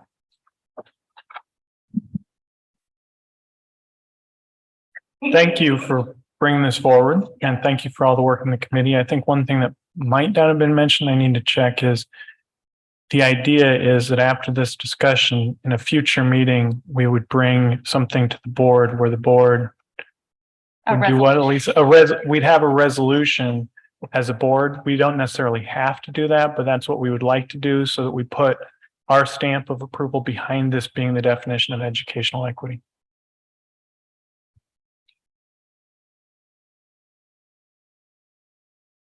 Well, I appreciate all the work that went into this. It was really cool to see the different groups that were included and how it was modified, and feedback was considered from lots of different individuals. So I appreciate all the work that you put into it. And we'll be excited to see that come back to the board. And I'll say, I think the lack of questions is not a reflection of this not being great. The lack of questions is that this was very well thought out and explained. And so great job. Yeah. That's what I like to hear. I have a couple questions. Okay. One question is, how do you see, and this may be a question for Dr. Lawson as much as you all, but how do we imagine this is going to fit in with a new vision statement for the district, things like that, with all of the different planning processes we're about to go through, envisioning processes? Well, this might be jumping the gun a little bit because I know we have a presentation about this later, but I do know that they've asked us to gather vital documents, like what things anchor the district for the strategic planning team to consider. Mm-hmm. And so I see this being really powerful timing that we have this right before that process. So we can say, this is what we mean by educational equity to the strategic planning team. That's one thing I think is really helpful as we go into that work. Okay. I would also say, if you look at our purpose statement, it seems very close to some of this language. I would expect and hope that through the strategic planning, we maybe revise that, bring some of these things into alignment, because I look at this as like also kind of the definition of the purpose of the district, really. Right. Yeah, I must say that I personally, I think you guys, it's a great effort. I personally prefer the student-friendly version. As somebody who spent a lot of time trying to get academic ease out of my own writing, I think the student-friendly version makes a lot of sense. I was wondering how you deal with feedback from 359 people on 2 sentences. How does one process that kind of information? You want to talk about your process? So, yes, I did spend a lot of time reading, going over with a fine-tooth comb, like what are some patterns that I'm seeing in the different pieces of feedback that I'm getting, and then having lots of conversation with my team. I may be the only one with the title equity coordinator, but I have a team of people around me that are brilliant, and we work together, and we really just kind of look at all the information and just have really good discussions about them and make decisions together.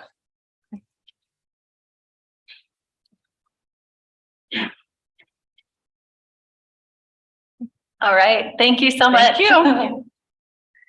Okay. And I will pull out our speakers that we have signed up under discussion items.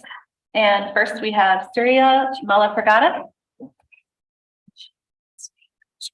Oh, well, I don't usually read every discussion. Sorry. Go ahead. I'm sorry. You're fine. Thank you very much. I'm Surya Malapragada. I live in Ames and I have 2 kids in Ames High School. I would like to really thank Dr. Hawkins and the board for considering the concurrent enrollment and the PSEO discussion again in response to some of the concerns that were brought up by students and parents. And really allowing students to achieve their full potential. So really appreciate that. I know that Director Birnbaum had really brought up the issue of how Iowa City handles it.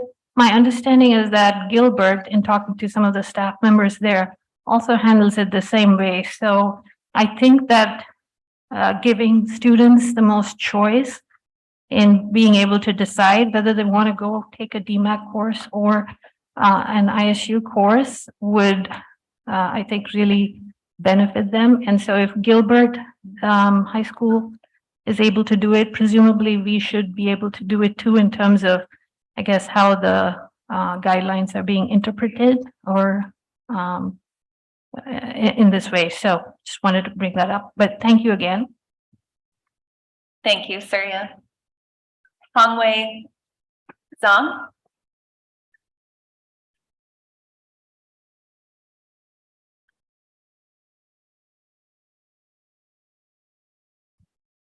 Hello, thanks again for Hongwei Zhang. I'm a resident at 3132 Sycamore Road, parents of 2 kids in the school. Also, just want to follow up Surya's note. Thanks everyone for your effort. Also, a lot of time you spent in preparing this report and suggestions. I also want to echo some of the thoughts, sentiments shared earlier by Dr. Allen and also Dr. Lisa about giving students the choice, right? This would relate to, even though we're only probably talk about 5 courses, but having that principle is going to be very important, I think, in general, as we try to make important decisions, whether that's impacting just 1 student or 2 students or 10 students, it all matters. It's 1 person's future, right? So we never know how a small decision we make could impact their life. So with that in mind, I think giving student choice would be appreciated if that can be considered as you make decisions later today. I also want to briefly comment on access, right? For those 5 courses, yes, they are all both available in Ames. But from what I learned from my colleague Natania, even for the 2 courses offered at Ames, ISU also offer better access in terms of bus access, right? For example, what I learned was the location from DMAC in Ames, that's actually a few miles away from the closest bus stop. That's one. Just some information for your consideration, right? Second, also the definition of access, right? We are in the domain of education. Education impact is long-term, not short-term, right? As we think about what we mean by access, probably it's also useful for us to, yes, consider access as whether I can take a course or not, take that course, whether that's DMAC or ISU right now. Also think about access as long-term access to opportunities. For example, if I take a course that's not recognized by many other out-of-the-state universities, that limit students' access to opportunities, right? So if you can also keep that in mind, that'd be great. I guess, sorry,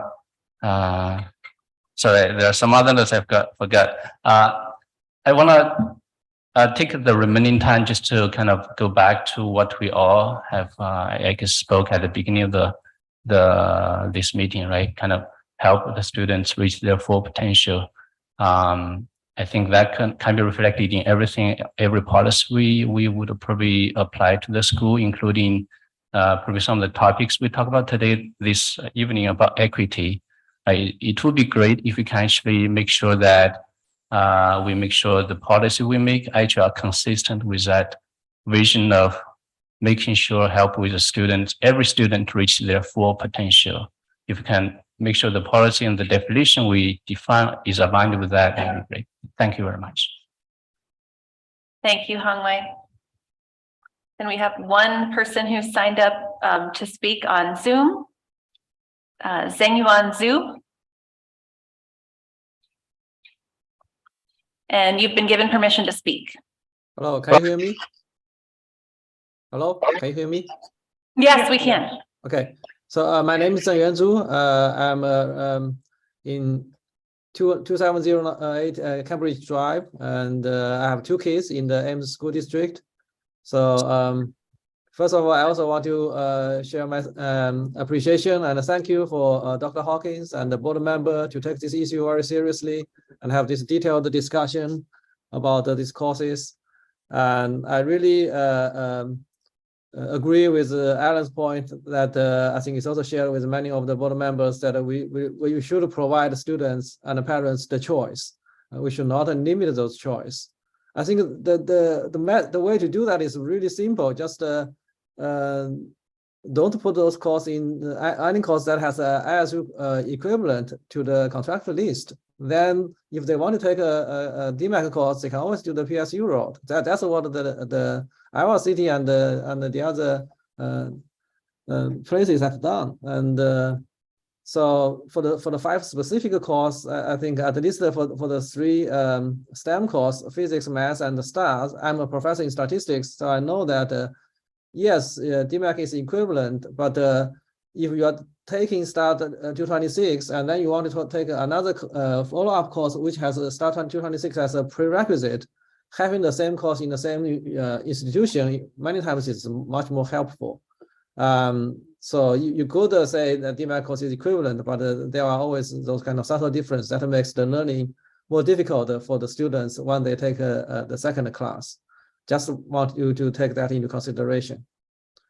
So in general, I'm really happy to see that that the board member come to this conclusion, and thank you all for spending the effort and time on this issue. Thank you, Zhengwan. Right, and that will conclude our discussion items. I'm sorry for interruption. I didn't sign up for the discussion because I wasn't planning to address the board, but there are a couple of very important points that I would like to we do have a policy that you have to sign up, and we've always consistently enforced that. So I don't think it would be fair if I think it's important because a lot of board members raised the point of choosing PCO and DMAC, and I think it's very important that board understands.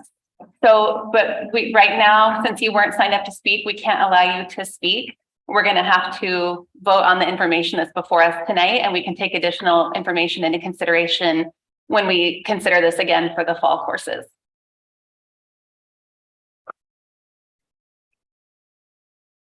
All right, so I will go ahead and open our public forum, and I'll read our statement on public comments. Residents of the district, students attending the district, parents or guardians of students attending the district, and district staff members may address the board about any topic relevant to the district, whether on the current agenda or not. Those who wish to speak must sign up at the beginning of the meeting. Speaker participation is limited to 3 minutes once per item. The views and opinions of citizens addressing the board do not necessarily reflect those of the board, district administration, or staff. Speakers are to remember that Iowa law prohibits the board from discussing specific employees, students, or their performance. Student speakers will state their name and school. Others will state their name and address. And our first speaker was Kelly Farrar, but I don't believe he is still here. It does not look like it. Next, we have Tony Jackson Lampley.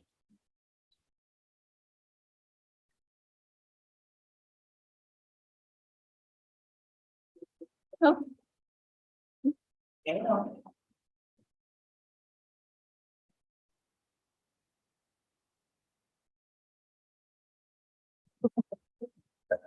Great, thank you so much.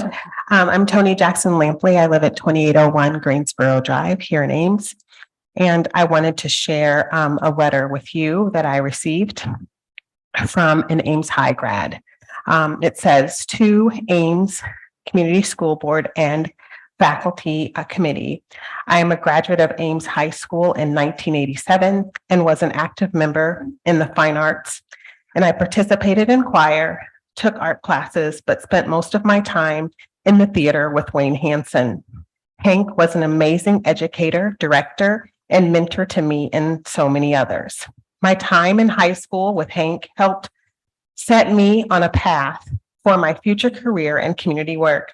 I went to college and focused on theater and English and an English major. I had a work-study job in the theater department and performed in numerous shows. I taught summer drama classes through community recreation services that solidified my desire to teach English and theater. I went on to teach in middle school and later in community college. I've performed in local community theater productions in Iowa City and Cedar Rapids. I have been a teacher now for nearly 30 years, and the lessons Hank taught me continue to reflect in my philosophy and working with students. As the Ames School District emulates the priorities of equity, educational equity, and improvement, Hank offered exactly that to his students. He created a warm and welcoming environment to all students during a time in the 1980s when inclusion was often neglected. Hank taught me practical skills in performing with character study, vocalization, and audience connection. He has taught me production skills, which set and prop construction, makeup, costuming, stage management. Moreover, he mentored me with humor and constructive criticism and kindness. My career as a teacher and performer would not have been possible without the seeds that Hank planted. To this day, I still continue to emulate those lessons from Hank in my work with adult learners at my community college, as well as my work in the community theater. Hank's teaching has done the same for countless other students in the halls of Ames High, and that is why I urge you to name the new AHS auditorium the Wayne Hank Hansen Auditorium in honor of Hank's enduring legacy as a teacher, director, artist, and mentor to so many students throughout his 30-year career. So she thanks you for her for the consideration. And this is Shelby Myers, graduate in 1987. She is a professor of English now at Kirkwood Community College at the Iowa City campus. So thank you for your time tonight. Thank you, Tony. Victoria Van Boris.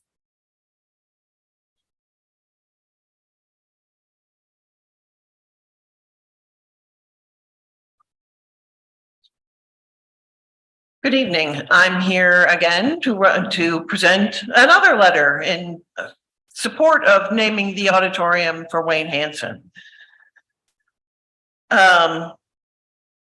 This is from Bonnie Sprague Goodwin of the class of 1987. I was recently at a musical production for our local high school. They had some very talented kids and great enthusiasm for their show. But being there, I wondered about a few things that they seemed to be missing that I had learned when I was in my world of high school theater. Our local schools put on great shows a few times a year, but they do not have a committed program like we had at Ames High. I was in theater or in theater classes with Mr. Hansen all year. I was insanely lucky. Being in our local audience reminded me of many lessons that I got from studying and acting under Wayne Hansen at Ames High School. Hank was larger than life, was a larger than life personality with a very well concealed heart of gold.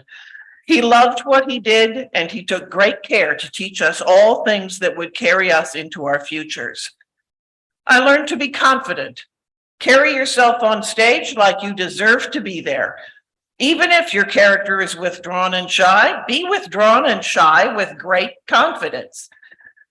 I learned to be articulate.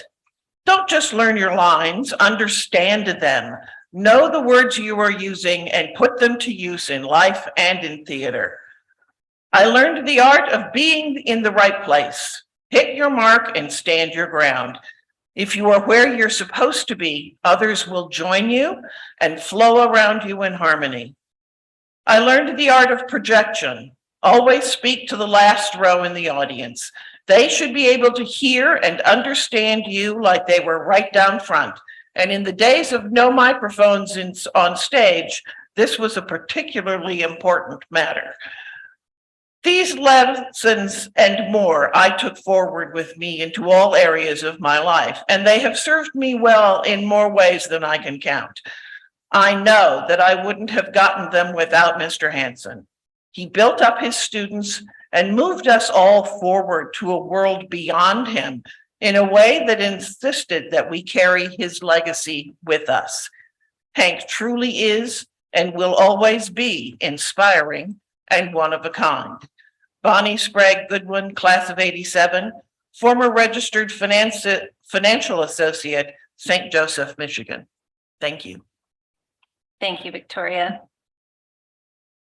And that will conclude our public forum. So our next item on the agenda is our consent items, and I will entertain a motion. Move approval of the consent items as presented. Second. Moved by Beerbaum, seconded by Winfrey. Superintendent Lawson, gifts to the district. Yes, the superintendent's office received 4 gifts to the district. First, $1,000 cash from the United Way of Story County.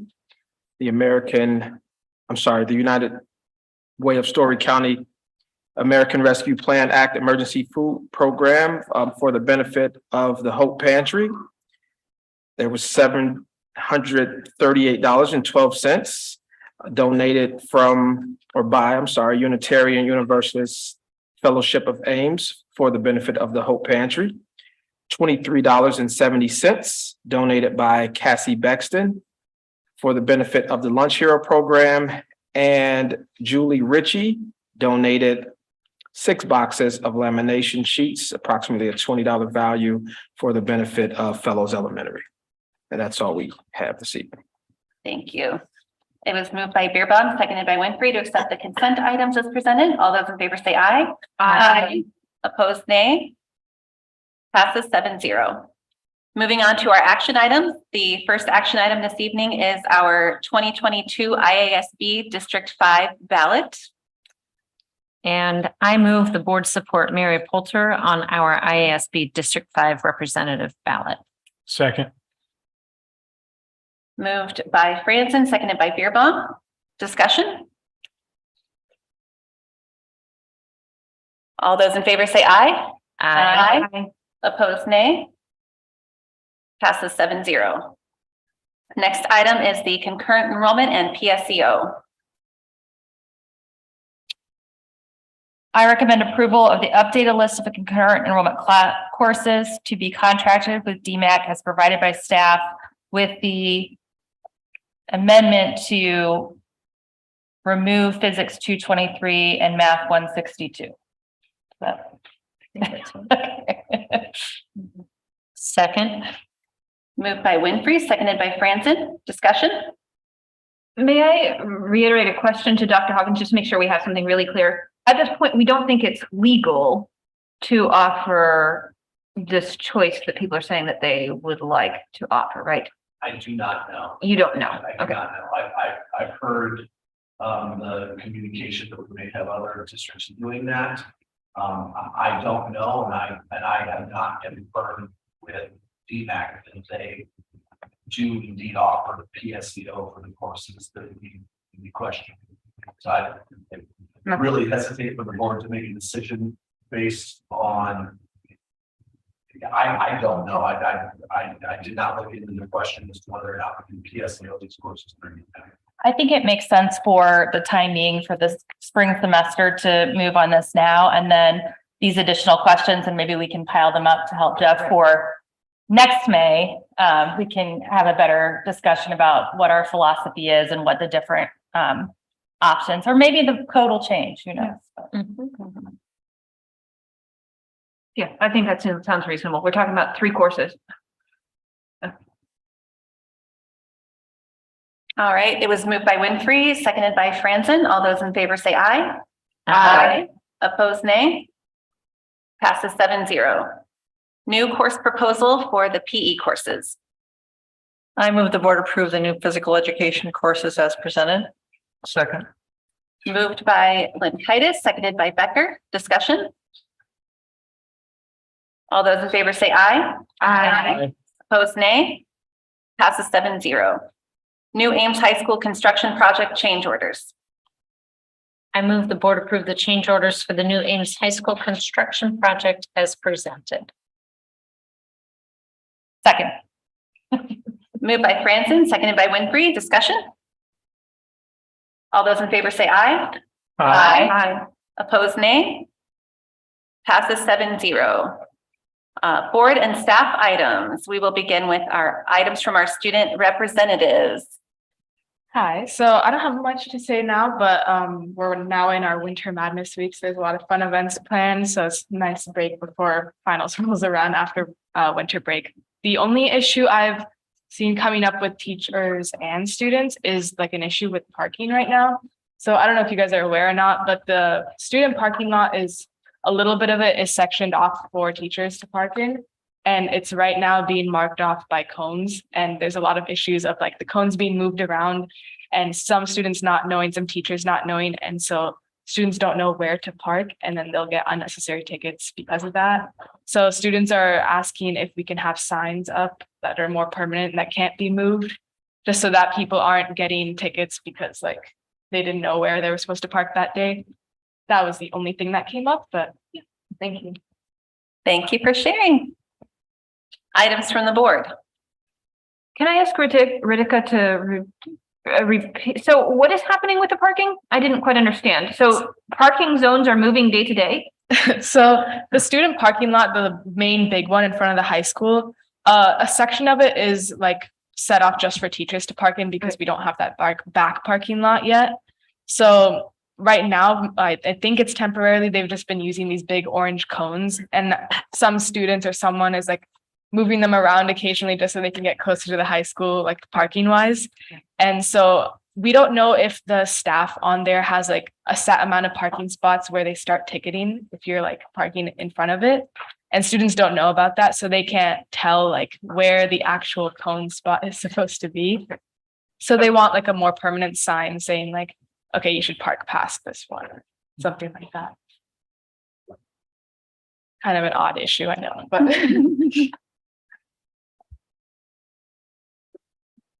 All right, items from the board.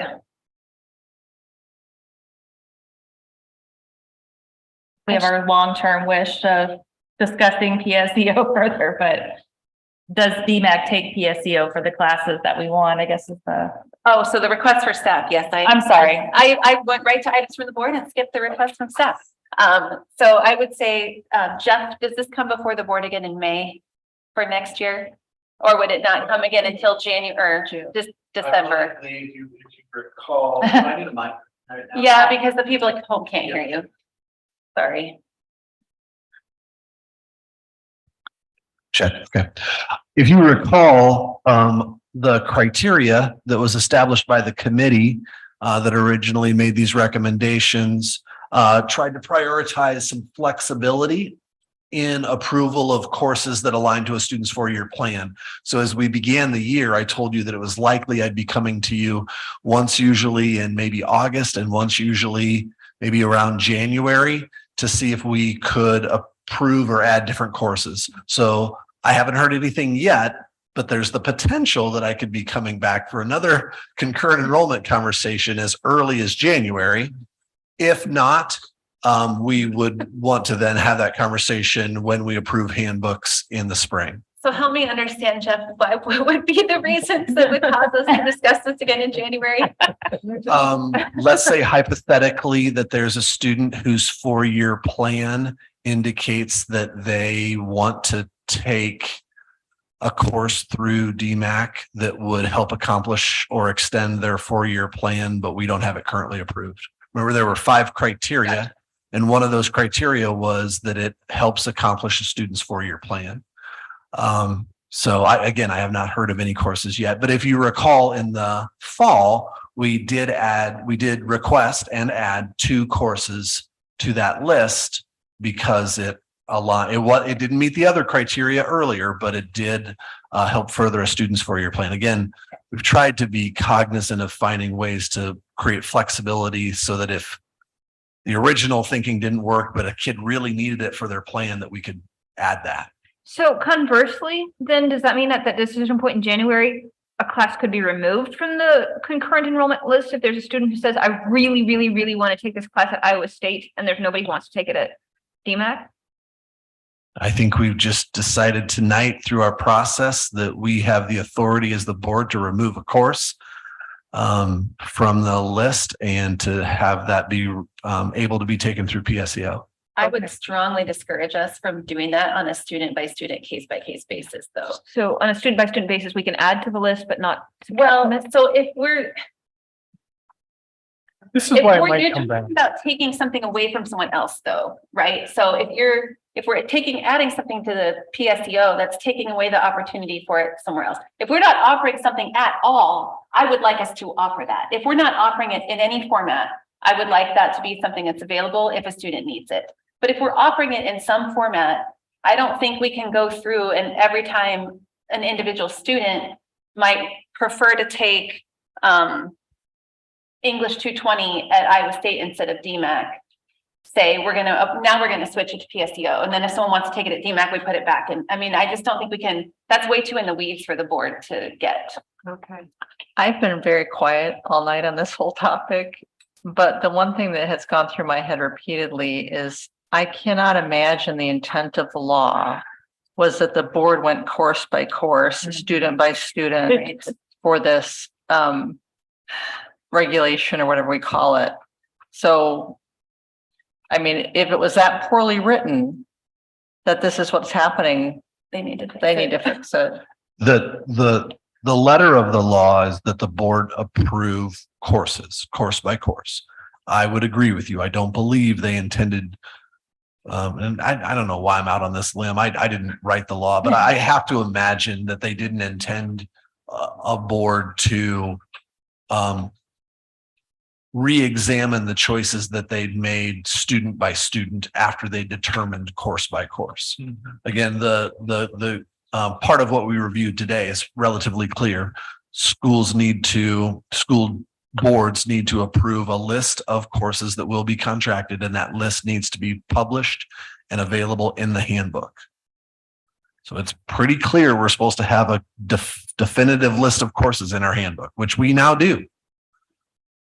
So does this mean, so are you saying in addition to, in a typical year, you would probably come in January and August? This year, because we've had the discussion now, we could see with course enrollment needs, or even they say it at the addition of a class at DMAC, a CTE class or something, that we would maybe want to add something. I would anticipate that in future years, we will settle into a rhythm where we see some consistency and we approve one list one time a year when we approve handbooks. I think as we experience something new, we may see, because of the criteria established by the team, some of those one-offs that would come no more than twice a year. If we go through the process, this conversation's already happened amongst that committee, by the way, but if we go through the process and determine that the criteria itself need to be modified, we may see even less frequent conversation at the board table. So unless something happens, we can expect to hear about it again sometime summer.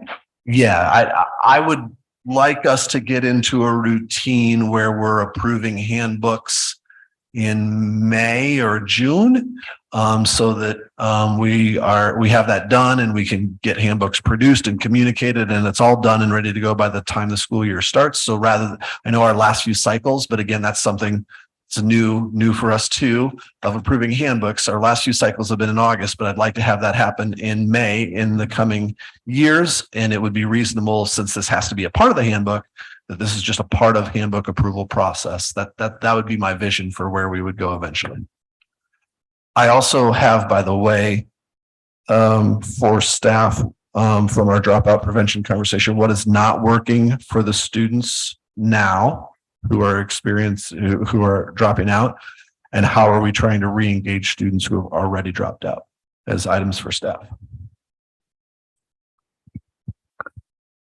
So, and we will put out another call at some point for the PSEO questions. You can again submit those to me and Michelle, and we'll get them to Jeff. Okay, now other items from the board.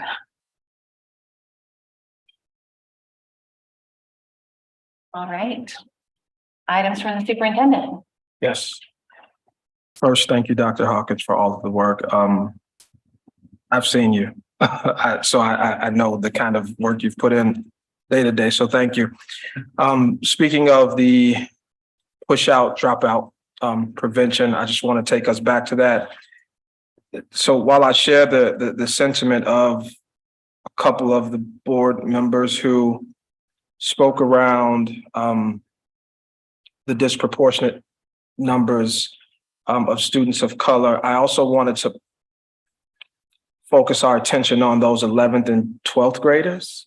One of the things that really concerns me, so I'd like to do some deeper exploration there. One of the things that really concerned me is that we get students right to the finish line in 12th grade, and we have 29 students who didn't complete, and 13 here it says of 11th graders that didn't complete. So I just want us to focus some of our attention there to figure out what happened with those 11th and 12th graders. That's